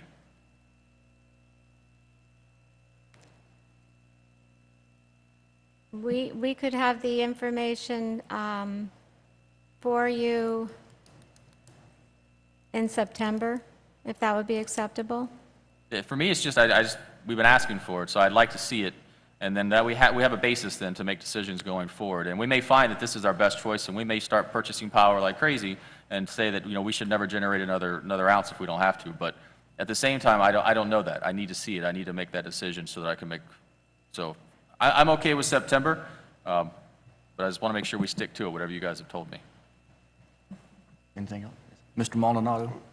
Just reading off our notes here, this contract with FPL represents the first of 3 contracts. When are those 2 dates coming? Do you know? We're hoping to have those to you for the August meeting. So we have 2 more, another contract to come before us, 2 more to come before the information that we're going to get in September. Yeah, but what I'm hearing tonight is, assuming we're on for September, and hopefully we can get that sooner, unless something changes, those next 2 contracts shouldn't be emergencies, therefore you could probably push it to We the could push September them out. meeting. Yes, So we that could. won't be a problem. A win-win. Okay, I'm gonna throw out the 5 years. I'm gonna make a motion for 5 years. Is there a second on the 5 years? Second. Okay. On the 5-year question, roll call, Madam Clerk. Councilman Maldonado? No. Councilman Burgess? Councilwoman Fairclough? No. Councilwoman Waldman? Yes. Vice Mayor Shelley? Yes. Mayor Porter? Wow. Here we go. Yes. Motion fails. Motion carries. We're going to, wait, but it was 3-3. Motion It was failed. 3-3, so that it dies for lack of a, okay, I'll make a motion for 10 years. Is there a second? Roll call, Madam Clerk. Councilman Maldonado? Councilman Burgess? Yes. Councilwoman Waldman? Councilwoman Waldman? It sounded like she just got cut off. Councilwoman Fairclough? Yes. Vice Mayor Shelley? Yes. Mayor Porter? Yes. The motion carries. Motion carries. Okay, thank you, everyone. Very healthy debate. You got 10 years. It's okay, we got them for 2 other ones. Worked other areas. Tab 17. Mayor, Career Force South Florida is requesting mayor and council authorize the city manager to approve. Actually, before I do that, Jerry, Councilwoman Waldman is calling. Could you see if you could get her back on the line for us, please? Career South Florida is requesting mayor and council authorize the city manager to approve waiver of usage fees in the amount of $1,100 for the use of classroom space at the FICO Williams Community Center from July 20, 2015 through July 31, 2015 for Career Source South Florida. Questions from council, tab 17. Yes. I have a question. Ms. Fairclough? Do we have the representatives here? A representative from Career Source?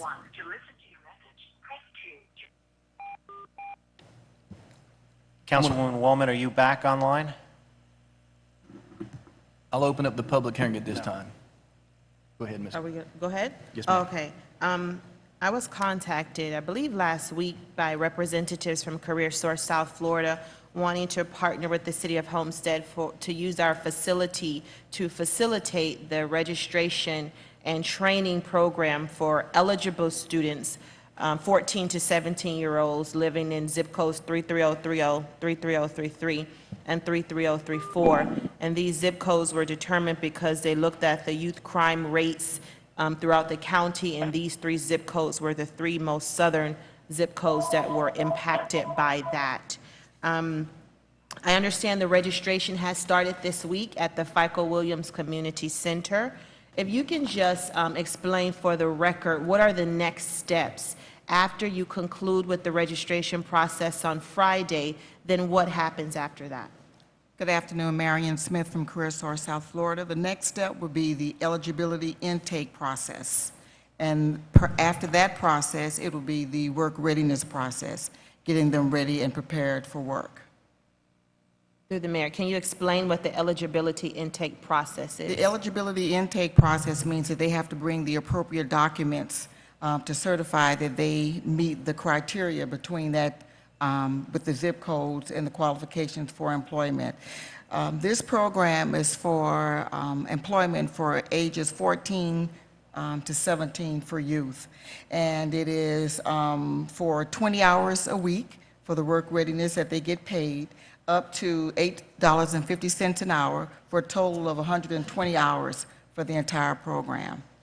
The center, the community center, is being requested so that we can provide the work readiness program at the center prior to them starting employment. Through the mayor, I have another question. Is this a lottery process for those students that come to register? Yes, it is a lottery process within the zip codes, yes. Okay. And this eligibility portion will commence on the 20th? The eligibility process will commence on Monday, yes. On Monday? Yes. So the registration ends on Friday. So beginning on the 20th, the students that registered, you will begin contacting them on Monday? Yes. Part of the registration process, they're already being assigned a location for the eligibility process. And to answer your question, yes, we will be contacting them personally, advising them the documents that they have to bring. Okay, and I'm asking these questions because apparently some students were over there today and their parents were asking, but I guess some staff that were on site couldn't really answer those questions. So that's why I'm asking them on the record, so that if there's anyone watching, they can get those answers. But I thank you on behalf of CareerSource South Florida for proffering $2 million toward this initiative, and Miami-Dade County for pumping in $1 million with a total of $3 million to help support this program and to ensure that our youth are gainfully employed for the summer. So please send Rick Beasley our best. Will do. Thank you very much. That's it, Ms. Ms. Ferkel, that's it? Okay. Vice Mayor? Yeah, no, I think we've partnered with you guys in the past, correct? I remember going and taking a tour of the mobile unit and kind of learning all about what you guys do. So I'm supportive of it. I think you provide a great service for the community. So thank you for coming back. Thank you very much. Mr. Burgess? Thank you, Mayor. I'm supportive also. I was just wondering, how many young adults will this help? What's your goal? 740. Okay, thank you. Okay, this is a public hearing. If you'd like to speak on this issue, you're welcome to come forward. Close the public hearing. Final comments from council. Is there a motion? Is there a second? Was there a second? Second. Okay. Roll call, Madam Clerk. Councilwoman Fairclough? Yes. Councilman Burgess? Vice Mayor Shelley? Yes. Mayor Porter? Yes. The motion carries. Ms. Waldman, are you on the phone? Mayor, yes, I am on the phone. Ms. Waldman? And right when the vote was being taken on the power, the phone went dead. So I really want my vote to count. I wanted to vote yes on that. So, and yes, I'm voting yes on this too as well. It ended up being a 3-3 and you voted yes. We ended up with a 10-year term. Right, but I didn't get to vote on the 10-year. So the phone just went dead right when roll call was starting to take place. So Okay. I would like my vote to count. Yes. Okay. I would have voted yes. Right, So the clerk make it has that. unanimous across the board. It's reflected in the record. Okay. What's your vote on tab 18, waiver of fees? The one with the I didn't read that one. I'm sorry. Tab 17, yes. Yes, yes. Okay. So you got the roll call on that? Yes, sir. So now we're going to tab 18. Resolution of the City Council of the City of Homestead, Florida, authorizing the purchase of 2 Altech AT40M bucket trucks for the City of Homestead Electric Utility Department, recognizing applicable exemption from engaging in competitive bidding pursuant to City Code Section 2-411.185, exemptions from competitive bidding, providing for an effective date. Staff report. Staff recommends the mayor and council approve the attached resolution authorizing city manager to purchase 2 2016 AT40M bucket trucks to be used by the electric utility. Total purchase price of the bucket trucks is $258,872. Capital Improvement Project CP0557 and CP0555. Mr. Burgess? Thank you. Just for the publics, can you tell them why we're doing a non-competitive bid there and how that works so that people don't think that thank you. Through the manager, Mr. Burgess, what the procurement department does, it goes out, it looks at other solicitations that has been done by other municipalities and the state. So since they've already gone through the process, to save money, to save the taxpayer monies, we just piggyback off those agreements. Yes, sir. Thank you. This is a public hearing. If you'd like to speak for or against this, you're welcome to come at this time. Seeing none, close the public hearing. Is there a motion? Is there a second? Moved and seconded. Roll call, Madam Clerk. Councilwoman Fairclough? Yes. Councilman Burgess? Yes. Councilwoman Waldman? Yes.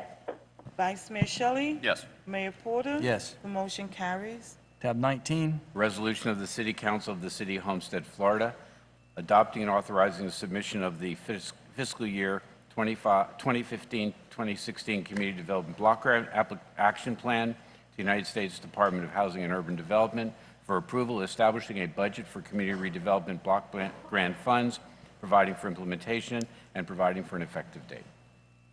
Report from staff. Mayor, staff recommends mayor and council approve the attached resolution adopting and authorizing the submission of the fiscal year 2015-16 CDBG action plan to the United States Department of Housing and Urban Development for approval. Questions from council? I'll open up the public hearing at this time. Anyone who would like to speak on this issue, you're welcome to.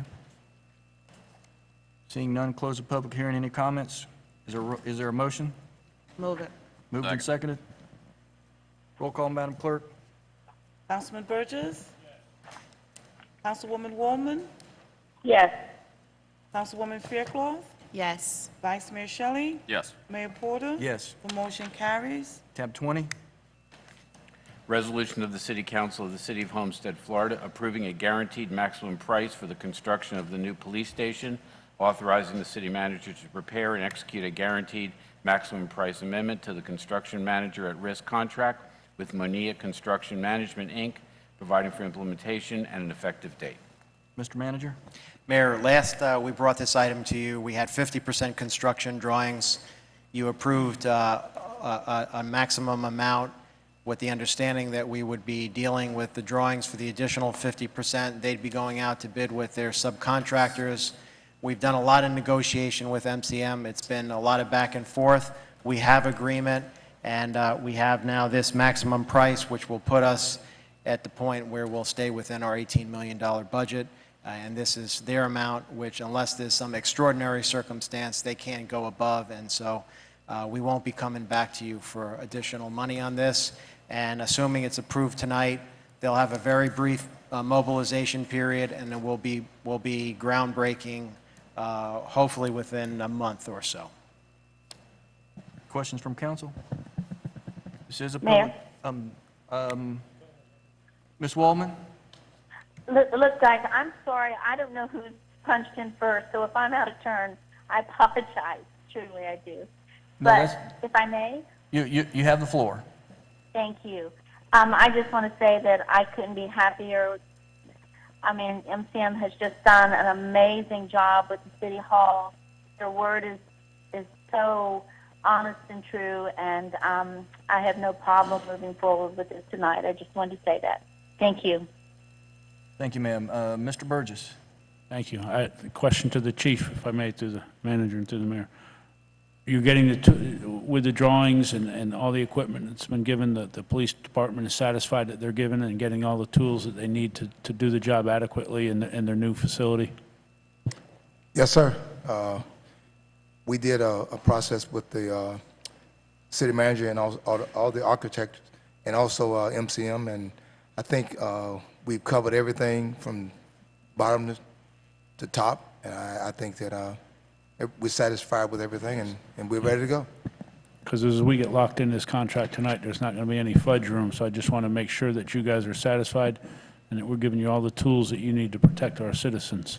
Yeah, we went over this process so many times because the same thing that you're saying tonight, the manager had told us that so many times that he made sure that we was deeply involved in this, and not only just myself, but the entire police department, and everybody has some input on building the police station. And I think tonight, based on what we've done over the last probably several months that everybody's satisfied, the manager's satisfied, the architects are satisfied, and I think we're ready to go. And if it's approved tonight, you know, I just want to say before the night end, we appreciate everything that you all have done for us. And in my 35 years, if this building is built, it'll be my first time in a new police station, and it's just exciting. And thanks again, I really appreciate it, but I think we're ready to go. And Councilman, also, the reason this wasn't on last week's cow is because we wanted to make sure one last time with all the revisions in the plan, they looked at it one final time to make sure they were fine. And also the discussion we had about, we advertised a particular type of building to the public during the bond referendum. And so this is the building that we advertised. This is what the public was expecting, and we're very confident at this point that that's what you're going to get. You know how I love change orders. I understand. Thank you, Mayor. Vice Mayor? Thank you. Yeah, I just want to thank staff and the manager for all their hard work. I know there's been a lot of back and forth between MCM and the staff, and staff's done a great job of making sure that we can stay within our budget and stay within our price range and still get a great product for our police department. And thank MCM for also working with staff and working with the city on meeting that number that we needed to have and also being able to provide a great product. So I look forward to you guys breaking ground on this project and continuing your good works and what you've done with our other facilities. So thank you. Okay, this is a public hearing. You're welcome to come and speak at this time. Oh, Chief, I'm sorry. Go ahead. I'm sorry, Mr. Mayor, I just wanted to say that we definitely want to thank the community for coming out and supporting us and believing in us, because again, you know, even though we did all the hard work, but without them, this would have never happened. So again, you know, City of Homestead has came to the forefront, and they showed, I guess, their belief in us, and to go out and support a referendum to build a new police station, doing all the things that Homestead has gone through. It just showed that how much they really appreciate what we do as a city and the police department, and we just want to reciprocate by telling them, thank you all so much, and we really appreciate how you support us. Thank you, Mayor. Thank you, sir. Well, we have the representatives from both our architect firm, Mr. Rodriguez, Mr. Mania. Everybody said great things about you, and kudos. Thanks for being here. You're welcome to come forward and say anything you'd like to. Doesn't appear there's going to be any problems with passing this. But if you'd like to say anything, you're more than welcome to now. If you're happy sitting, that's fine too. Okay, I'm going to close the public hearing. Is there a motion? Is there a second? Roll call, Madam Clerk. Councilman Maldonado? Yes. Councilman Burgess? Yes. Councilwoman Waldman? Yes. Councilwoman Faircloth? Yes. Vice Mayor Shelley? Yes. Mayor Porter? Yes. The motion carries. Thank you. Tab 21. Mr. Mayor, I'd just like to take the opportunity to thank Terry McKinley, who's here from our firm. It's the first time you're seeing Terry. Terry came to our firm from a large international construction company where he was in-house counsel and has been working with staff on these construction contracts to make sure the city's properly protected. So thanks, Terry. Pleasure to have you. Tab 21. Resolution of the City Council of the City of Homestead, Florida, approving the terms of a non-binding letter of intent between the city and Leisure and Recreative Concepts to develop, finance, construct, manage, and operate a tower attraction parking garage, authorizing the city manager to execute the non-binding letter of intent, providing for an implementation, and providing for an effective date. Mayor, a couple of things. We have with us Michael Jenkins from Leisure and Recreation Concepts. What I'd like to do is have him brief you since the last time he was here, and then we'll have Weiss Sirota here. Gail Sirota will be here to kind of outline this letter of intent. A couple of things I know that have changed since the last time Michael was here with us, one of which is his group won more Tonys in their last show. Maybe he can tell us a little bit about that. And then also, this is in a Dallas magazine. Big spread on him, the Walt Disney of Dallas. So those are the two things. Michael, please join us and update us on where we're at this point.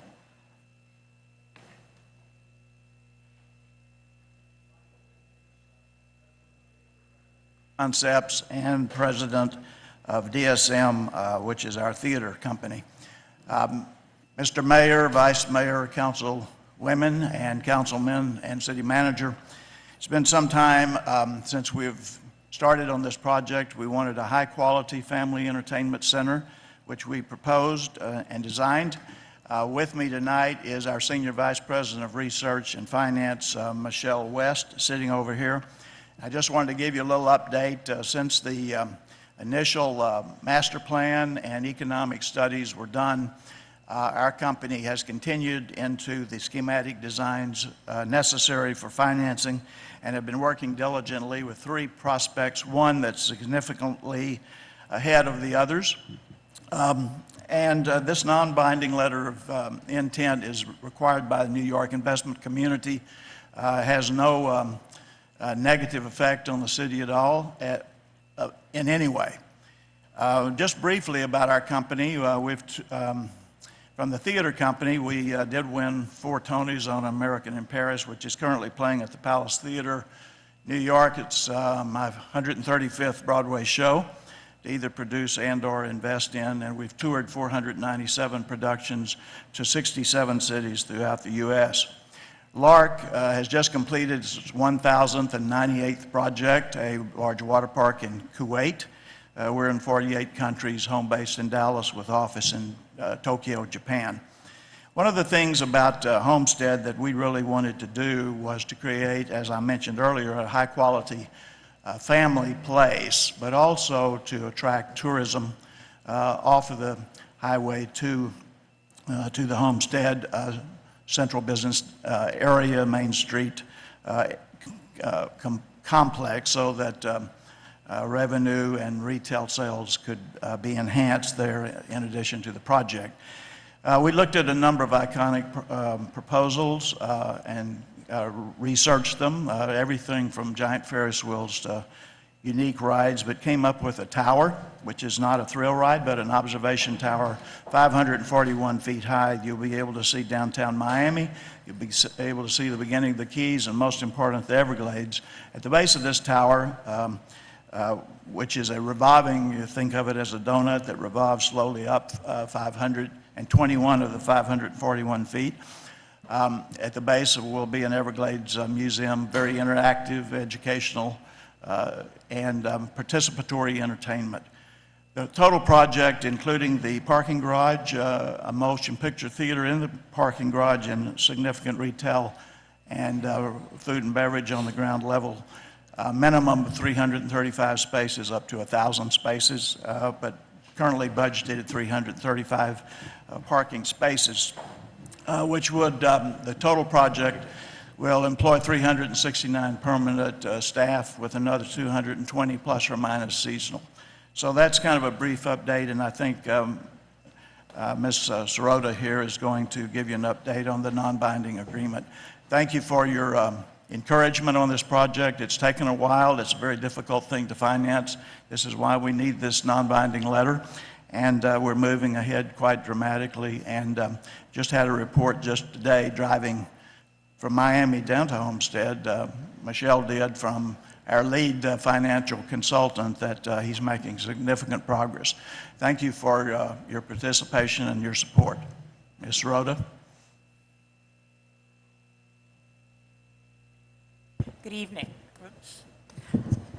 I don't know if any of you have looked at the items in your agenda. This is a somewhat complicated transaction to describe. I'm just going to outline the structure of the arrangement. The City of Homestead will contribute by a ground lease approximately 6 acres of land. It's 2 separate parcels, a 4.2 acre parcel and a 1.8 acre parcel. These parcels will be ground leased to an entity controlled by Lark, which we are calling, it's a special purpose entity. That entity will be, the ground lease will have a development agreement component to it. And under that agreement, this special purpose entity will be responsible for obtaining the financing, obtaining development approvals, and preparing to, and constructing the project. Under the ground lease will be for an initial term of 40 years with one option to renew for 35 years. And we will receive ground lease rent basically of, $1 a year.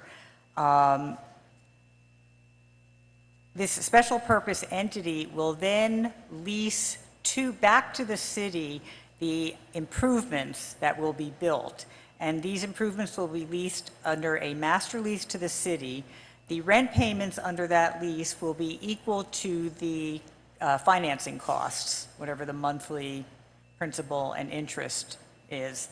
The city will then turn around and sublease the improvements to LARC, and LARC will be the operator of the facility, the manager responsible for leasing, operation, maintenance, repair, and so on, and will pay the city rent under the sublease equal to the amount of rent that the city is paying to the special purpose entity under the master lease. So essentially, the city is acting as a conduit.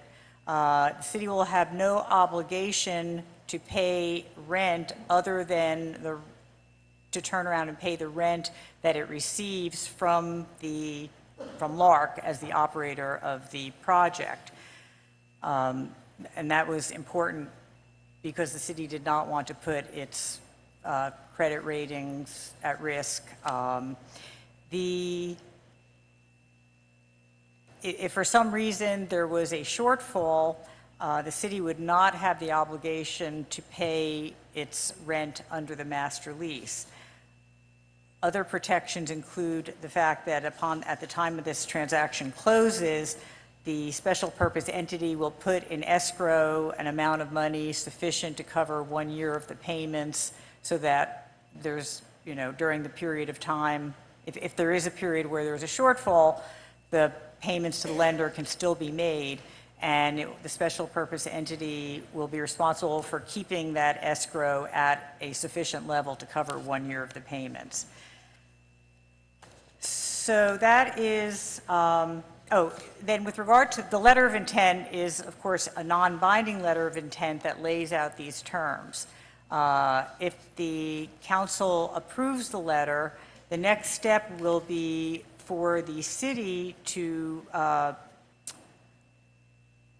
publish a section 163 notice, because the property some of the property that is going to be used for this project is within the boundaries of the CRA, although my understanding is that it is not owned by the CRA.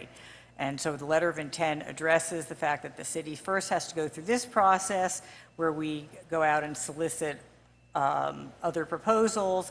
We do have the right under the letter of intent to actually consider and negotiate with those proposers.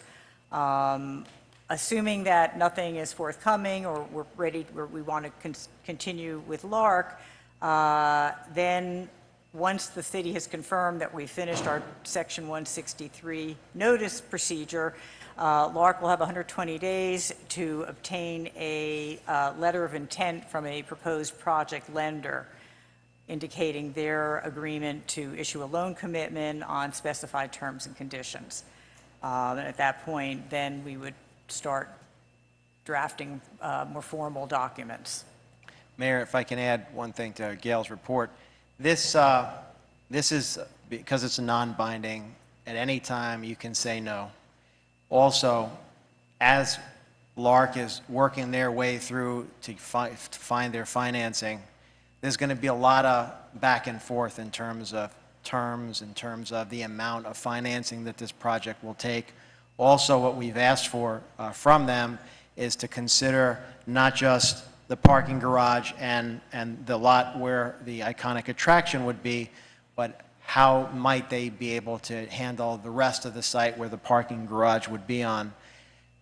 In addition, because we've never been sure whether they'll be able to get their financing, we, as you all know, the city staff has been progressing on a parallel path of parking garage, retail center, movie theater outreach. Michael has extensive relationships with the entertainment industry, so he's also courting movie theaters. And so at some point, we'll be able to hopefully come back and say either he's got the financing for the whole thing, including he can do a movie theater and street-level retail in a larger garage, or he can do some of it, but maybe we'll contribute some other for more spaces that we need, some fill-in. We also have been negotiating with the property owner next to our property on Chrome to see if there's any way to incorporate and make the site a little better, but that's still going back and forth as well. So I don't want anybody to think at this point that what you're seeing on the screen is final, and also in terms of whether this is $1 or whether it's, if there's some other profit sharing involved, all that will come back to us once we have a more baked product. And right now we're like every other development project, whether you're a developer developing a shopping mall or you're us doing this, this is all normal in terms of until we know where the money is and who the retailers are, there's still a lot of work in progress. But them having this letter in their hand, having some manifestation of support by the community, the elected body, that's going to help them hopefully negotiate a deal. And that's pretty much what this is at this time. Mr. Mayor, the only thing that I would add is it is a complicated structure. It's being suggested by the developer to help them in their financing. Ultimately, the structure is going to be dictated by the lender, and they may make some modifications to the structure, and that even though it's a lease, another lease, and then a lease back, all of that, the letter of intent makes it very clear that the city is not on the hook. The city's credit is not on the hook, and that the city will not be on the hook for any payments for the financing. And that certainly will be very clear in the final documents. Vice Mayor? Actually, the city attorney just answered my question. I wanted to cut through all the complicated stuff and just say strictly that as far as you're concerned, there is no obligation to the city as far as cost, as far as expenses. This is going to be a privately developed, privately built, privately funded project. The city's contribution to the project is the land. Yes, correct. And that's going to be leased to them on a long 40 and then 35-year lease. So that's the city's contribution to the project, assuming it goes ahead. Perfect. Yeah, so I just wanted to make sure that was clear, because I get the most questions about that particular issue. Right. You know, what is the city having to pay? How much is this going to cost us? So I just wanted to make sure it's clear for the public that there is no obligation, that this is a privately funded project. Yes, although there is one variable here, and that is we as a staff are moving forward as if we're assuming they don't get their financing, this thing never gets done, and what are we going to do with the site, with the police station, and our need for parking? And so we're continuing to develop on that side. At some point, assuming the paths cross, if they can do some of this, but not all of this, they'll come back to us and say, for the iconic attraction and all the ancillary retail, we need X number of spaces. And then we'll come to you and say, maybe that's enough for everything, or maybe we'll need to do some of the parking additionally. But that deals with the parking garage retail center. As far as the tower, the iconic attraction, that is not us. That's private entity other than we're working with them to help facilitate. So I just want to make sure that was clear. Yes. And I'm 100% on board there. But yeah, I think this is a great project. I think the iconic attraction, you know, really ties together all that we're doing with the revitalization of the downtown. I think this is kind of the key to the success, or at least the immediate success of our revitalization efforts. I think without this particular project, it could take a little bit longer for us to reap the fruits of our labors. I think this, you know, upon its construction and building, I think will expedite that very quickly and make our downtown exactly what we all envision our downtown to be. So I'm supportive of it. I hope this works out well, and the sooner, the faster you can get this constructed, the better. And I agree. When we've done some, the Miami-Dade County had done some planning with Commissioner Moss and Commissioner Cava, and when they heard the opportunity that we're talking about with this iconic attraction, it just so molded into what the county's trying to do, and they're trying to do that at the Miami Wilds with the Metro Zoo or Miami Zoo, and so we're positioned in the perfect place to really get that tourism component brought up to a level where, like the Vice Mayor said, ties into those national parks, which has been it's a huge, it's a huge diamond for us to have on both sides of our community. So I think it's spot on. Bring us back a deal if you can. And Mr. Attorney, we would not be paying any property taxes on that, would we?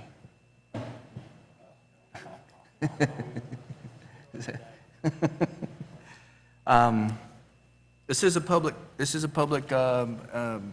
hearing. You can come forward and speak on behalf of this or against this if you'd like at this time. Mayor, Yes, ma'am, Ms. Wallman? I'm sorry. I keep feeling like I'm interrupting, but I can't, you have to tell me you need the floor. I don't have any other way. I'm sorry. I just wanted to say I am so excited. I can't wait. You guys are the real deals, and if it can happen, you can make it happen. So I just wanted them to know and the manager to know that I'm 100% behind the project. I can't wait for you to get started, so thank you. Thank you. I close the public hearing. Is there a motion? Do you want something? Yeah, I'm sorry, Mayor, I was just going to say something. Mr. Maldonado. Just want some comments. It's nice to see what I'm looking at here and the idea that we have, and then going back when we first came on council, and our visioning session we had with the manager and staff, and we talked about the big ball of yarn. Is it the biggest ball of yarn that we have? And so some way to bring those tourists that are heading to all these national parks and to the Keys over to this area. How do we get them off the expressway? And Councilman Shelley has also led a great effort in regards to with the Everglades National Parks and tying those together. So it's good to see that what we've worked on since we came on board, what we spoke about, we're starting to see the fruition of that. And so just making a comment, I'm very excited about seeing this here. And I know that this is going to make a huge difference to a downtown area. And Mr. Manager, thank you for the note that you mentioned the other day we spoke as. On the City Hall side, we'll get to see this, and you won't. You'll be on the other side. So I'm sorry. We're going to stay on this side.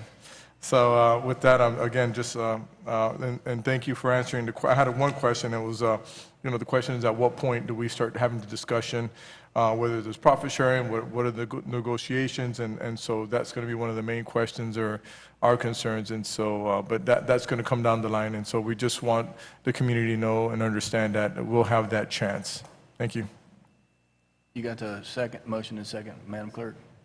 Roll call, Madam Clerk. Councilman Maldonado? Yes. Councilman Burgess? Yes. Councilwoman Waldman? Yes. Councilwoman Fairclough? Yes. Vice Mayor Shelley? Yes. Mayor Porter? Yes. The motion carries. Before we go on, I just want to recognize someone in the audience. Warren Clemens is from Dade Correctional, and I know that they allow us to use the inmates come in and do a lot of work for Parks. Dennis, you guys use the inmate crews from Dade Correctional? Yes, we do, sir. 5 crews. And I want to say, Warren, thank you. I mean, I don't know how we could do what we do without what your inmates do for us on a day-to-day basis. It's phenomenal, the leverage that we get. So publicly, I want to say thank you. They do a great job for us, and we couldn't get it done without you. So thanks, sir. Anything from the city manager? Yes, Mayor. I normally don't like to do this because some things, when you dignify them with a response, it just fuels more nonsense. But I think in light of the serious nature of this topic, I'd like to just point a few things out. I'm holding in my hand some tabloids. This one, is from the Globe, and this one here I have on my iPad from the Weekly World News, and the headline is, a doctor has discovered the body of a tiny 6-inch alien in Chile. And it's a picture of the alien right on the front page, and it goes on. It's got a couple of other photos of aliens and how there's a full documentary coming. And here on this Globe here, it talks about it's official, the Royals are broke. And when we go to the supermarket and we see these things, we laugh. It's completely nonsensical. It's funny, and we know where it's coming from, and we don't pay it any mind. Unfortunately, some allegations last week about I guess it was sensationalized as, human fetuses locked in a refrigerator at the police department, painting this house of horrors, this ghoulish type thing that's going on there.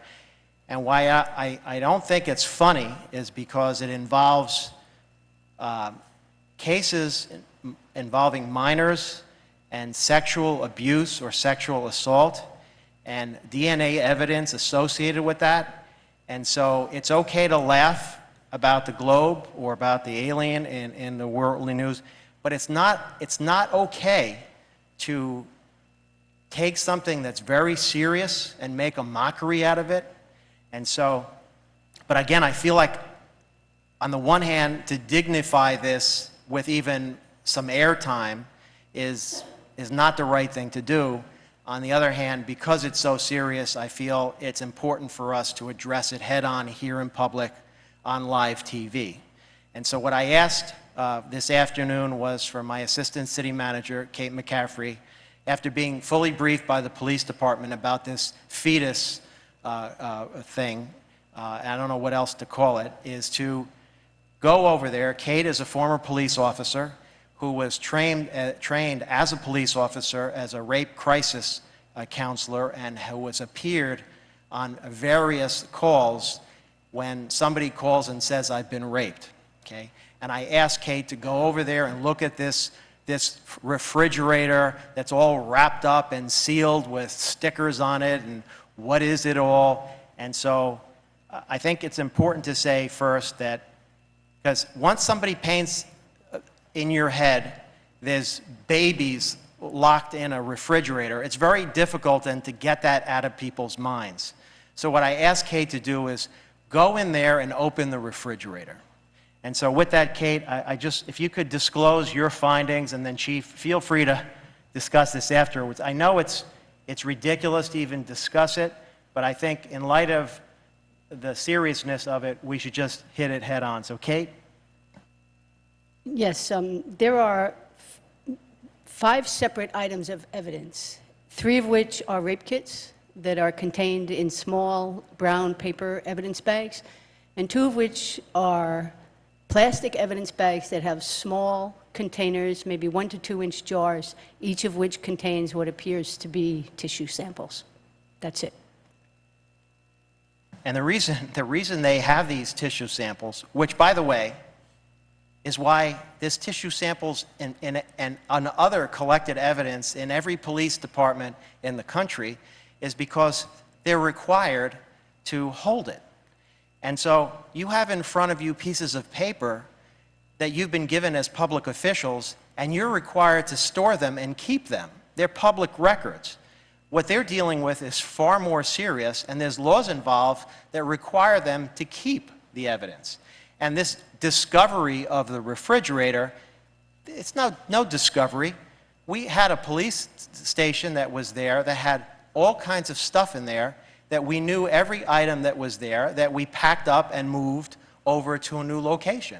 And that particular refrigerator, like other things, was taped, put evidence around so that in the transport there's a chain of custody so that nobody can complain that, oh, well, what happened from the time you moved it from one area to the other? And the reason you keep these evidence is, number one, the law requires it, and second, the reason the law requires it is because, well, you have allegations involving potential criminality, and so, number one, maybe somebody else could be involved, or some other crimes occur that directly trace to this evidence, or there's some other reason to have this evidence downstream, and that's why they hold it and they keep it. But just to be clear, there's no babies in a refrigerator, there's no ghoulish activity going on, and the police department, at least I think you should, Chief, have an opportunity to just explain, I guess, why this is something we should even talk about. Well, thank you, Mr. Manager. Well, what we do as a police department, we follow the same policy procedures that the county does. And when we go out and we get involved in these L&L cases, we have to follow the law. And the law states that if it's not involving a crime, it doesn't go to the medical examiner's office. It goes to Dade County crime scene. They take DNA from the sample that we get, the conception. It really called a product of conception, which is fetal tissue. We send it to the lab take DNA, and they forward it back to Homestead PD, whichever department that sent it to them, and it's stored away per the law. One law said it was you have to keep it for 100 years, and the county policy says you keep it for 75 years. Well, we do that because sometime, and people know we have cold cases, things happen, and you got the DNA, which is fine, but then a lot of times they want you to bring the evidence, the live evidence in the court, so we have to keep that. But for someone to try to ridicule our department based on what we do, it's really a shame. And the people throughout this community know how we operate as a police department. I would always say that we're one of the finest police departments, not only just in Dade County, probably in this country. We do everything ethical, with integrity, and we also do it with professionalism. That's what we're all about. So when someone tries to, again, ridicule our department about something we're not doing right, well, and if you want to find the facts out before you come and put out a story, you should go and don't talk to us. Talk to the medical examiner. Talk to the county crime scene. Talk to people outside of us, and they will give you the facts. My thing is that if you're going to say something, put something out out in this community, especially on the news blast, make sure you have the facts together, because we have nothing to hide. We never have nothing to hide, and I think a professional police department, we do whatever we follow the law just like any other department, and we do exactly what we need to do to make sure that our citizens in and outside the city is protected. And again, like I said, we follow the law. Thank you, Mr. Manager. One other thing I want to mention is, just in case there's any other questions about this, is I'm going to give you a hypothetical. If two minors engage in sexual intercourse, depending on the ages that they are, there's a tier of crimes associated depending on how old they are and what the circumstances are. And then hypothetically, if the teenage female gets pregnant and then the parents call the police and want the police to act on this alleged crime, and then the parents go ahead and they take the daughter to have an abortion, and then there is matter associated with the aspiration of that procedure, the police department are going to take samples and they are going to investigate, and that they are going to deal with this like they do every other case, and in many cases they have to have the DNA and the fragments of the evidence stored just in case something comes up. So I just say that's, for me, why this isn't funny. And it's not right for people to continue to say fetus. And I think we even got trapped the first day referring to this matter as fetuses. And so the idea, we keep saying fetuses, well, that's just not really the right thing to be saying. And in light of the serious nature of the cases involved here, I would just caution those who want to run down the aisle screaming fire to use a little more responsibility here. Mr. Montaldo. Thank you, Mayor. And maybe just a question. And my thought is, is there a procedure in place? The one question that came out to me is, how did this picture get out to someone else's hands? This is, I assume, an evidence property room, and I'm assuming, and that's why I'm asking the question, I'm not sure you could help me out here. I'm assuming that there should be some delicate matter in how we conduct ourselves within that property room, where I just can't see, our police officers going in there and saying, hey, this is cool, let me take a picture of it, and then I have it on my camera, and then let me share it with someone, and then it kind of goes out. So I'm hoping, or maybe assuming, that there should be a procedure in light of what happens in the property room. And I'm not saying this because we need to cover ourselves or we need to hide. That's not my point. My point is that there should be some procedure and the seriousness of what's in that property room. It's evidence from my understanding. So, the first question that came to mind is, how did this get out? I don't want to know how it got out right now. I think I'm always the type of person to learn from experience and not let something like this happen again. And I don't blame you at all because I'm pretty sure you didn't take that picture and send it out. But I'd like for us not to have to deal with this in this manner, and so maybe we need to have some procedure in place, whether it's there or not, and what's supposed to happen when someone does break the rules in this case. So, not to cut you off, Councilman Maldonado, but we do have procedures in place. But when you're moving evidence from one place to another, especially when you're moving it across town, you never know what person or what individual will walk by that particular property and take a picture. And in this case, it was taken after it was at the new police station, and it was empty, and they took the shot, thinking they had something, but it was empty. It had been sealed up. No one looked inside and saw anything that I know of. But anybody could take a picture and send a picture off. But let me back up a little bit. I'm not a favorable chief in I should say in the county, and only because I don't take a blind eye and a deaf ear to corruption in this city. And as people know, I've dealt with a lot of police officers over the last 3 years that was doing things in this community that I didn't tolerate it, and I'm not going to tolerate it, not as a police chief, and I had to deal with them. So when you have to deal with someone that's corrupt, or deal with officers that do things that's not the proper thing to do, I addressed it. And when you address things like that, you don't become a favorable person when you're dealing with other police officers. But within the law in the state of Florida, that's my job. And I'm going to do that until I leave. And when you do that, a lot of people,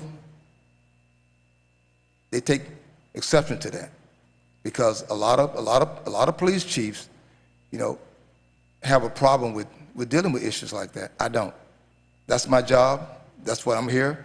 And I'm not going to have anyone in this community afraid to drive, walk, work in this community and be afraid of the police, and the police doing something irrational, or even dealing with being afraid they're going to be humiliated, beaten, or whatever. It's not going to happen, while I'm here. So, like I said, when you do things like that, and I've done that for the last 17 years I've been police chief, I'm not going to tolerate that kind of nonsense in this community. And when you do that, people do not like you. But I don't have a problem with it, because I'm going to continue doing my job until I walk out the door. So that's one of the reasons why some of these things are thrown out there, because I'm a stand-up chief. People got a problem with that. And when you do things like what I did, they want you to leave. They want you out of here. And I'm here to stay as long as you all want me, as long as the manager want me here to be here. And I'm going to continue doing what I'm supposed to do as the police chief. I don't headhunt, but I don't condone brutality in this community, and I won't condone it. So I just want to let everybody understand why certain things are tossed out there. And Mayor, I did want to also, again, this is the danger of raising issues that don't deserve the dignity of a response, is I promise you there'll be 10 more of these. And so I guess those who throw these grenades over the fence want us to be talking about this stuff. So I don't intend to make this a habit, but again, because we're dealing with teenagers and unwanted pregnancies and other potential sex crimes, I just didn't think it was a funny thing to be, running around in a bombastic fashion, making all kinds of accusations without somebody at least saying, please knock it off, because it's not right. So, Mr. Martin. Thank you. That's it for me. Well, Mr. Manager, I think it's appropriate that you respond, because it was a very damning piece in the news that was misleading. So thank you and Chief for, putting the information out, and Kate for, doing the work to let us know that it's not as was reported, on the television. So thank you. Excellent. Anything else, Mr. Manager? Mr. Attorney? Yes, Council, I had two items that I told you I'd report back to you on. The first one was I was asked to report to you on the status of the bowling alley transaction. So I'm just going to just read you sort of a summary of where we are. The contract was signed effective April 30th, 2015. The buyer delivered a deposit of $100,000, and we are holding it in escrow pursuant to the contract. The buyer provided us its title commitment and its title objection letter, and we have responded and addressed all of the title issues. On July 31st, 2015, the financing contingency period expires, by which date the buyer must have obtained a binding loan commitment for financing or purchase of the property. If buyer does not get financing, buyer may either waive its right to this financing contingency and proceed to purchase for cash or terminate the contract. That's July 31st. Also on July 31st, the inspection period expires. Pursuant to Section 9 of the contract, the buyer has applied for a dealership license under Chapter 320 Florida statutes, and the notice has been filed by the Florida Department of Motor Vehicles. There has been one protest filed by William Lehman to the dealership application. The buyer has 150 days or until October 1st, 2015 to obtain the license. Failing to obtain the license, either the buyer or the city has a right to terminate the contract. So that's the status of the bowling alley. And when did the 150 days, when does that October start? 1st, 2015. Okay. Anything else? Yes. The other item I wanted to get back to was on the issues that were raised at the last meeting regarding the petitions. I've met with each of you or offered, and Mr. Burgess was out of town, offered to meet with you and gone over in detail all of these issues. I consulted with the county attorney's office in accordance with your instructions, and while they don't give opinions to municipalities, I did get some information from them, which I've relayed to you. We also spoke with the state of Florida regarding the 3-language requirement, and they've confirmed that there is no requirement. So I'm going to be issuing a memo tomorrow, which will go through all of these questions in detail. Of course, I'm always available to discuss the issues with you if you have any other questions about it, and that concludes my report. Thank you, sir. Reports from Mayor and Council, Mr. Maldonado. Thank you, Mayor. Just one item, and this is in regards, one of my committees is the Planning and Zoning Development. I'm the liaison for that committee, and I met with the city manager a few months ago in regards to, giving them time for them to get all this work that they got going with the building of everything that's happening here. So, and I think I want to thank the manager for having that meeting with me. And, my concern and my goal was to do the job that I've been assigned to do, but I gave time, to the manager and the staff, understanding all the work that they're going through and what they're doing. And so, with that, I had asked the city manager that, I'd want to start getting involved with development services and make sure that I'd want to do the job, and kudos to Judy Wallman if she's on the phone or if not, and and I believe,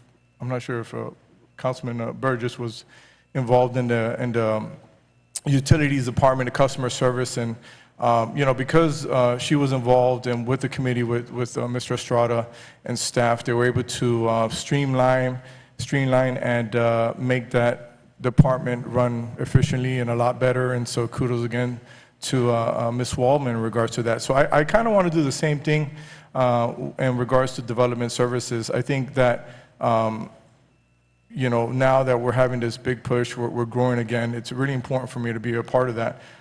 Having said that, I recently going through my items in my office and came over the audit report that we had that was issued back in, I believe, 2013, 2014.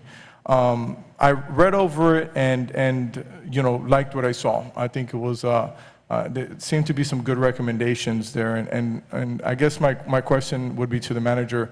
I know one of the language that was there, the auditors had spoken about or talked about or recommended to have a second audit report in regards to the planning and zoning.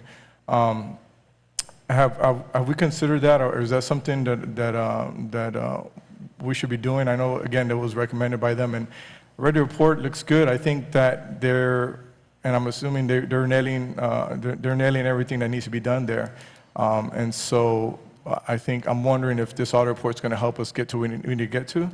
And they also spoke about bringing it before council and having a discussion on it. So just want a little bit of feedback and your position on this. Sure.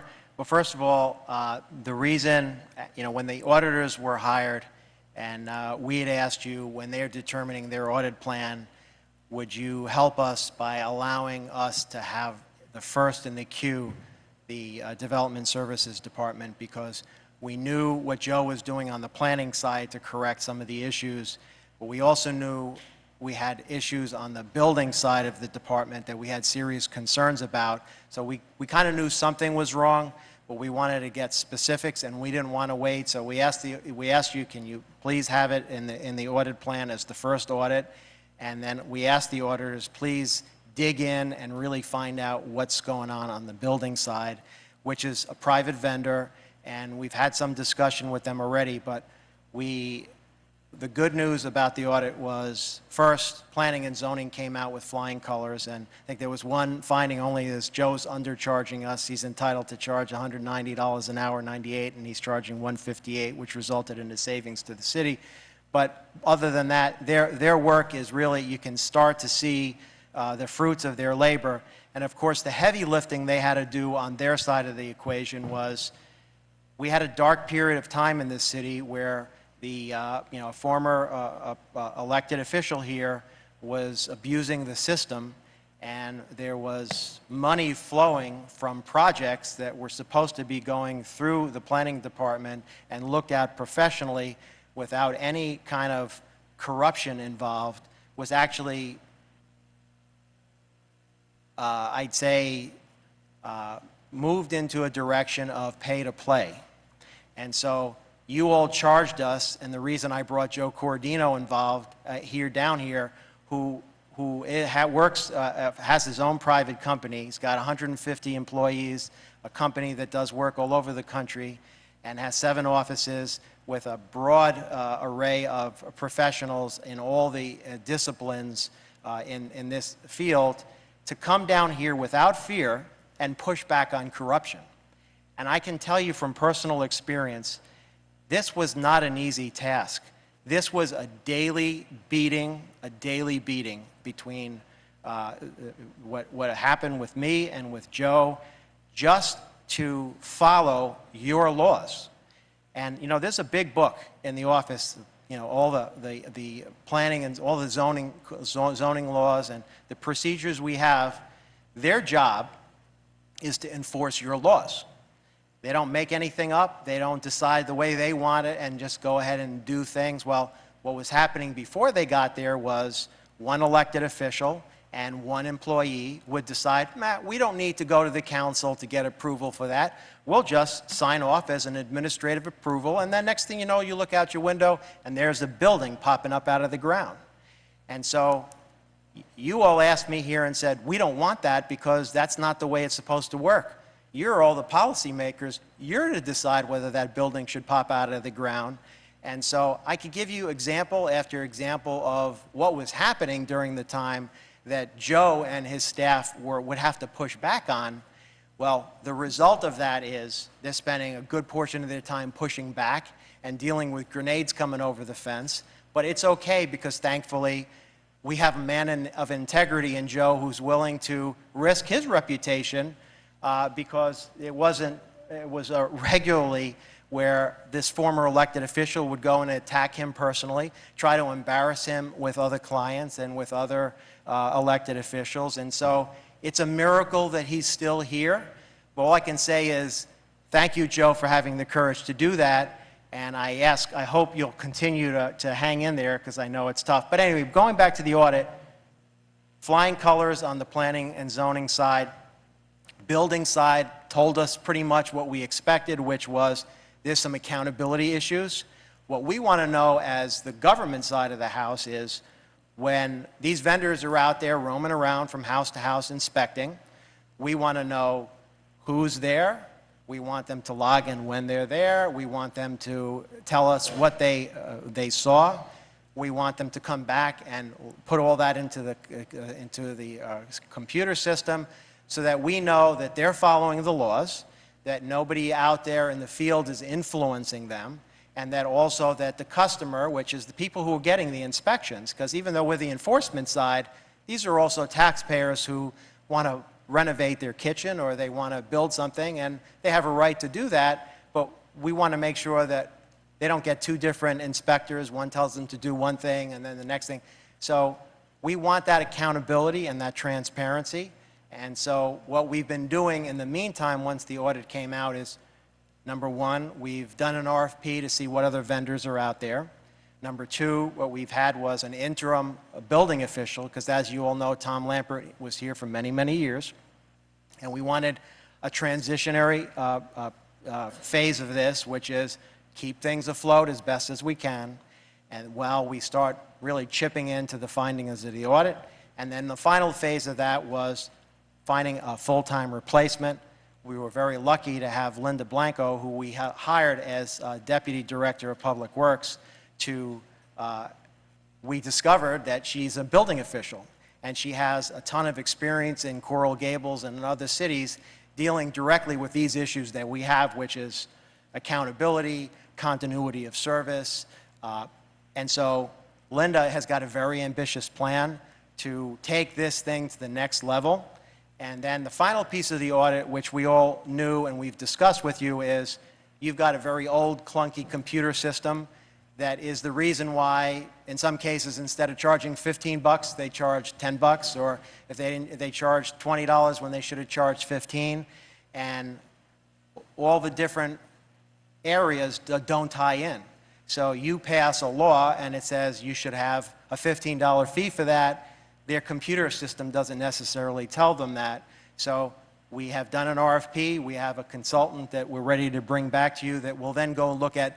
This is not an off-the-shelf product, as you know, as an IT businessman, that this is not something you can buy off the shelf. So they're going to need an outside consultant to work with them through their systems and their processes.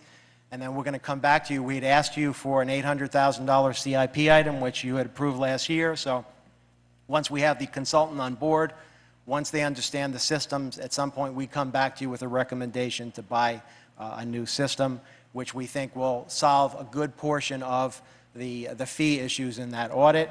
And then by that point, I think we'll be ready for the auditors come back and see, geez, how are we doing now that we have this?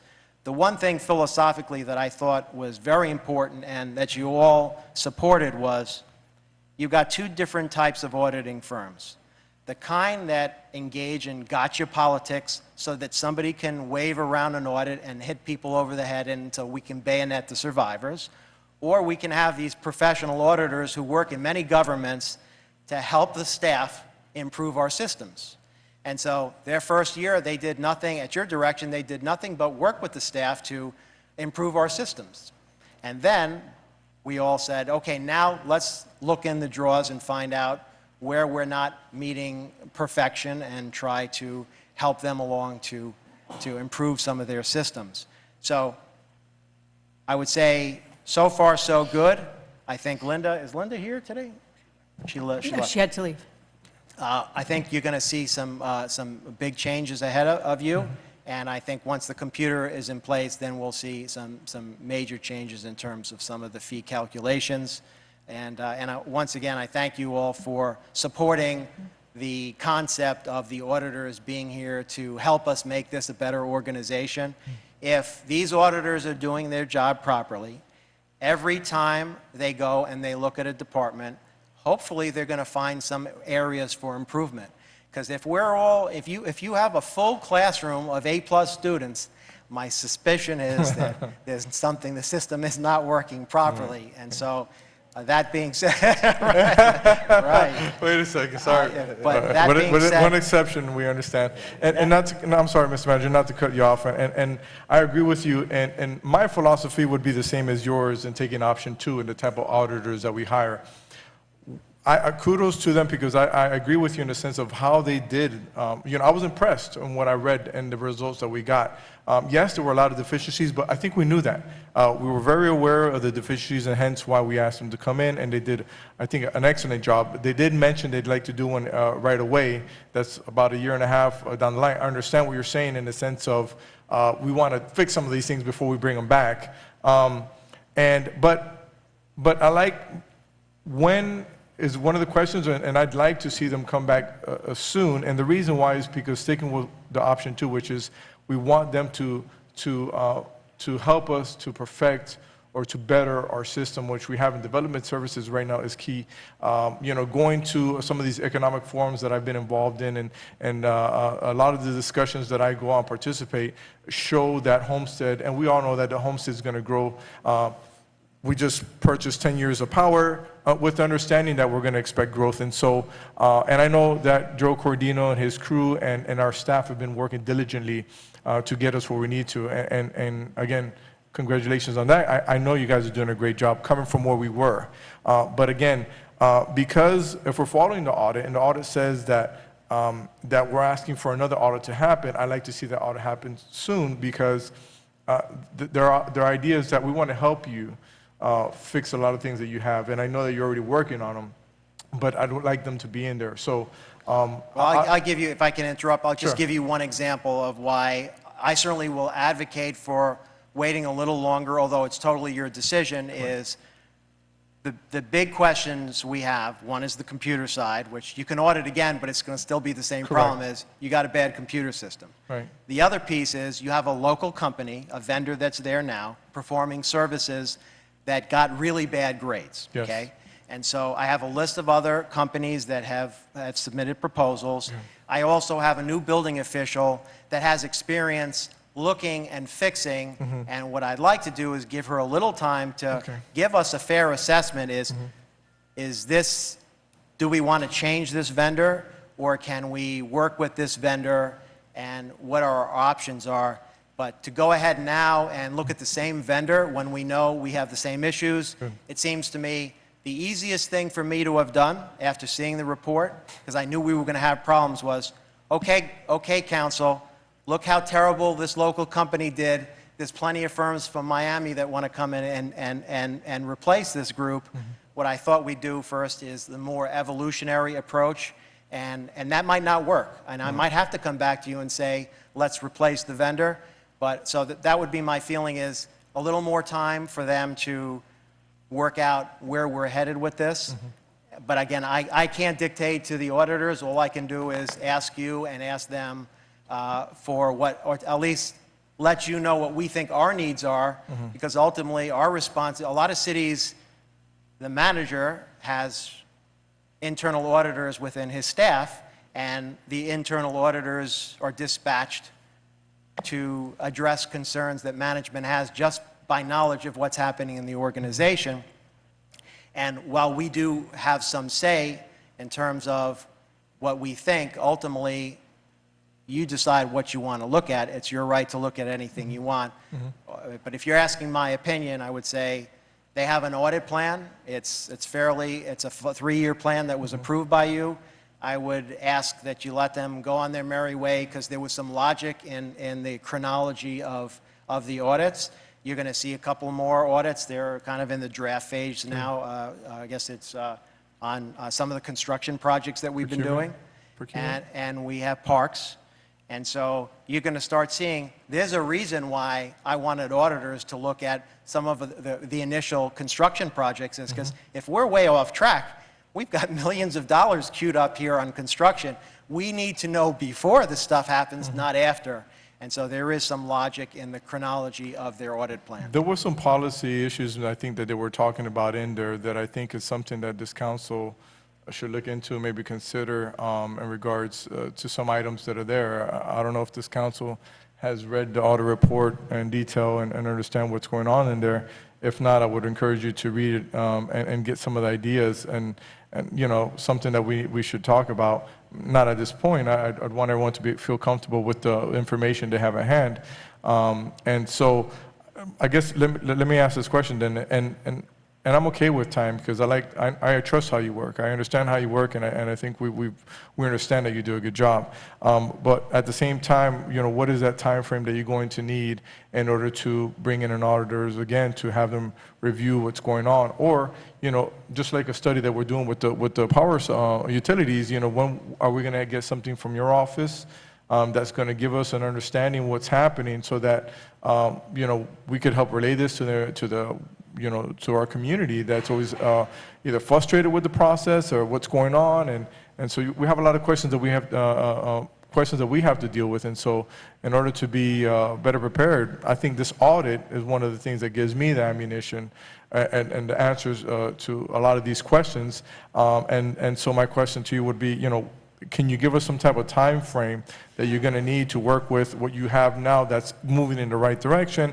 but given a fair share of making sure that we're having this audit happen, which was requested by them?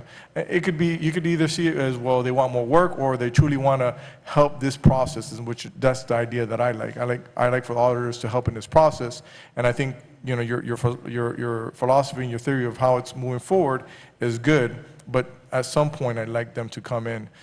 And I guess my question is that if we'd want that to happen, we would give the direction for the audit, correct? Right, you would discuss it in a group and say, we want to contact the auditors and tell them immediately go in and start auditing again, even though we haven't bought our computer systems, and because we haven't yet decided whether we're going to terminate the contract of MT Causley. That being said, that's totally your decision. Well, yeah, and that's why I said let's. I guess a time frame is going to help me as the liaison, so that I'd like to give some reporting back to my colleagues for that position. So with that, we'll leave it here because I know everyone wants to get home, and we could go on and on about this. But thank you for your answers and your questions, and I look forward to working with you as we spoke about in the past. And so, likewise. Good job. Thank you, sir. Good. Oh wait, no, I'm just kidding.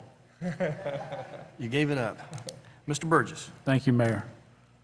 Dennis, we've gotten the trailers over there for the spay-neuter clinic from the county. Can you give us, everybody, a status update as to where we are and what their plan is and when perhaps we may see some action?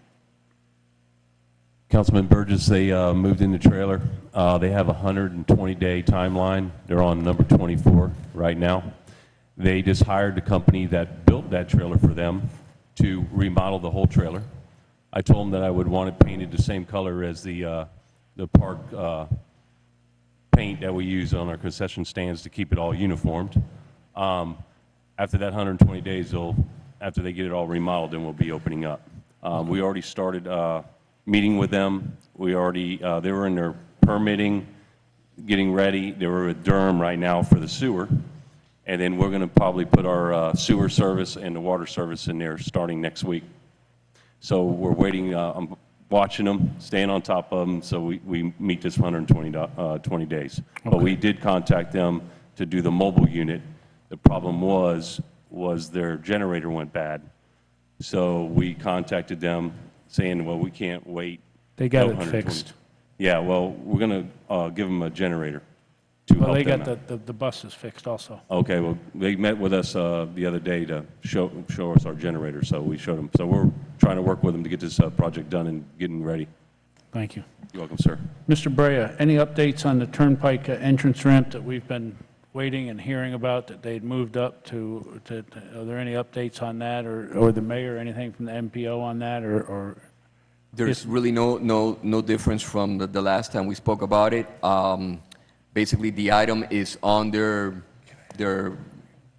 not the 5-year plan, basically. Actually, it's quicker than that because they said they were going to design it and then correct. build it And they're right now in the design phase, and construction really shouldn't start. It's not scheduled to start till not this fiscal year coming up, but the next one. That's when they have basically a whole year to do the design and get that done. But what they try to do is tie that improvement to the expansion lanes so that everything ends up at the same time. In other words, the expansion lanes that they're adding to the turnpike will be finished roughly at the same time that the ramp is redone. Okay, thank you. And then one last thing, and I spoke with you yesterday, and Chief, I spoke with Captain Ken about this, and perhaps she can relay it to whomever over there. As you drive around town, it's very odd to me because you don't see it many other places, but there will be dumpsters sitting on a sidewalk out in front of a business, or a dumpster over here blocking 3 or 4 parking spaces, and a couple dumpsters here that make no sense and stuff. So I know that we need to get the code, but if we could get that, and then perhaps we can go out and start working with these people, because as I said, and George, you weren't here at the meeting, but I said, you know, we're looking at the big grand picture, but we're missing a lot of small details. And little things like that make a big difference when somebody comes and drives around town. And we're trying to sell this community to a lot of different people coming in here with a lot of money, and we're trying to sell it to our residents as we spend a lot of money as a city. And little things like that make a big difference. If you drive down at Maury and Highway 1, there's a check cashing store and a Pizza Hut that have 4 dumpsters sitting back to back that looks like it's a landfill out there. And those are the type of things that we need to be starting on, and educating the businesses, educating the workers here that take care of them, where they're to be returned, letting the business owner know that where they have them may not be acceptable. They're going to have to make other plans for where they go. Because we've got to clean this city up and make it presentable to these people that we're going to try to attract here with this iconic attraction, with the new city hall, with whatever it is that we try to do with them. You know, all the plans that we have for downtown, possibly the old city hall site. We've got to start it sometime. And I've been talking about it, but nobody seems to be taking any action. So, Chief, I don't know what to do over there. I know your people are stretched thin. I see Big Mike is over there now. Maybe that's the man to take it on. Oh, yeah. Maybe we can make him the in charge of dumpster patrol or what, something. But you know, I hear you, and you have to correct. We're going to do the best we can, because I mean, it's got to be a coordinated effort, Julio. And unfortunately, your supervisor left. I was hoping he was going to stay, but he left. It's got to be a coordinated effort between those guys that are driving the dumpster truck and that entire staff over there, and code enforcement, letting them realize what needs to be done. But they need to mesh together as a team and figure this problem out. And it's not just code enforcement going out and citing people, because the drivers may be dumping them in the wrong places when they pick it up and back out and just, I'm out of here. So we've got to make sure that it's a coordinated effort. Sure. Everybody's on board and everybody's doing what they need to do, and then we need to go to the business owner if they don't have the proper place, or if they refuse to help us with it. Then we can go to them through code enforcement or whatever. Okay, thank Understood. you. We'll definitely look into it. Thank you. That's it, Mr. Burgess. That's it. That's it. You said you forgot one thing, Mr. Just one thing. Thank you. Just piggybacking off of Councilman Burgess, he had mentioned when he was mentioning the turning lanes. Maybe a suggestion or idea, and I know I spoke to Mr. Maytan in regards to this at one time, but knowing about we're talking about traffic, and one of the issues that I kept running into during my transportation of my kids to school was that of our work crews smack in the middle of the roadway during rush hour. And so a suggestion, a recommendation, and I know I spoke to Dennis Maytan, but I know you have other other directors here as well that also have road crews, and to please start taking into consideration our workflow hour times or school flow hour times as we start moving towards, you know, we're getting close to going back to school. There was one day that there was one person turning water faucets in the middle of 8th Street, you know, and I got stuck behind him twice because, you know, it was it was rush hour, and everyone's trying to get their kids to school, and this guy is turning pipes. And so I figured, does it have to be done now? And so thank you, Mr. Maytan, for taking care of that at that time. I've not seen him there anymore to later times, but my recommendation, hopefully, that you guys would take, Mr. Manager, is that during those rush hours, unless they need to be there, just kind of have them work elsewhere, just because we are coming back to school time. Thank you. Ms. Waldman, are you there? I've hung in there. Any report from you tonight? I'm going to make it really brief. I'm going to be honoring several people at the next meeting. I just wanted to say our 4th of July was amazing. We haven't had our wrap meeting yet, but we're thinking 21 to 25,000 people. I did speak to Matt Beecher, and he agrees. It was amazing. Everything went beautifully. It was truly a party in the USA, and I wanted to deliver that. And you'll hear more about it at the next meeting. So thank you, Mayor. Thank you, ma'am. Ms. Fairclough. Yes, just one thing, Mayor. To Julio, we have been communicating about the expansion of the trolley hours of operation, and you had indicated that we would launch that earlier start time the first week in August.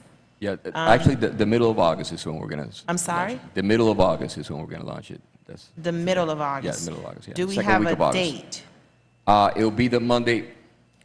I'll get you I don't have it right in front of me, but we already have a date. We already spoke with trolley operators, and they're ready to go, so we're ready. Okay, I asked because I think it's very important for us to communicate this information to the community so that they can prepare to begin to access these earlier start times. I'll So we send can you an coordinate email with Begonia so that we can get that information out there because we're a couple of weeks away. Correct. We already Okay? spoke about that. Yeah. Thank you. I have nothing further. Thank you, ma'am. Vice Mayor. Thank you, Mayor. Just one quick item, and that was I found out last Wednesday that the Homestead National Parks trolley is going to be honored by the National Park Service Director in Washington, D.C., Jonathan Jarvis. The City of Homestead has been chosen for the Directors Partnership Award for this year. There's only 8 other partners nationwide with our national parks, so this is quite a big honor for us to be receiving. It's going to be good press for us and good publicity. And the other good thing, too, is that in their press release from the National Park Service, the first line or two talked about the City of Homestead trolley. So we were the lead story of the press release for the announcement of these awards. So that's a big, big thing. That's for our partnership with Everglades and Biscayne National Park, the National Parks Conservation, and Homestead Main Street, and putting together the trolley program. So they will be scheduling an actual award presentation sometime in the near future. So, and that's all I have. Thank you. Yeah, they'll come here and actually award us with this award. So they're coordinating that now. Thank you, sir. Mr. Manager, I wanted to give you a compliment, you and your staff. The real groundbreaking demolition was very well put together, and you know, that instant gratification of we cut ribbons all the time or ground break all the time, as in the case with the City Hall, and 8 years later we finally start really building something. So that was interesting to see, and I know Mr. Burgess and Mr. Maldonado were in the machine trying to tear down that building, and I got some. Wait a second, I got some. both of them got some, and they didn't tear anything up. But does the union know they were in there operating those machines? There was a nice article in the Herald today, and thanks to the Herald for doing that. But staff did a great job. Everyone putting that together. It just shows, you know, like we said at the ceremony, this is a bricks and mortar council. We'll tear them down or we'll put them up, either way, but we're going to do something. So action speaks louder than words, and we've done a great job as a group. Kudos to all you members up here. And Ms. Waldman on the phone, absolutely. But other than that, I really didn't. I just wanted to say thank you for that, and following through on the promises we made to the public when we started this. We went out and asked for their help. They gave us their help, and we followed through on everything that that we said we were. So thank you to staff for making that happen. Other than that, is there a motion to adjourn? Is there a second? All in favor? Thank you. Good night.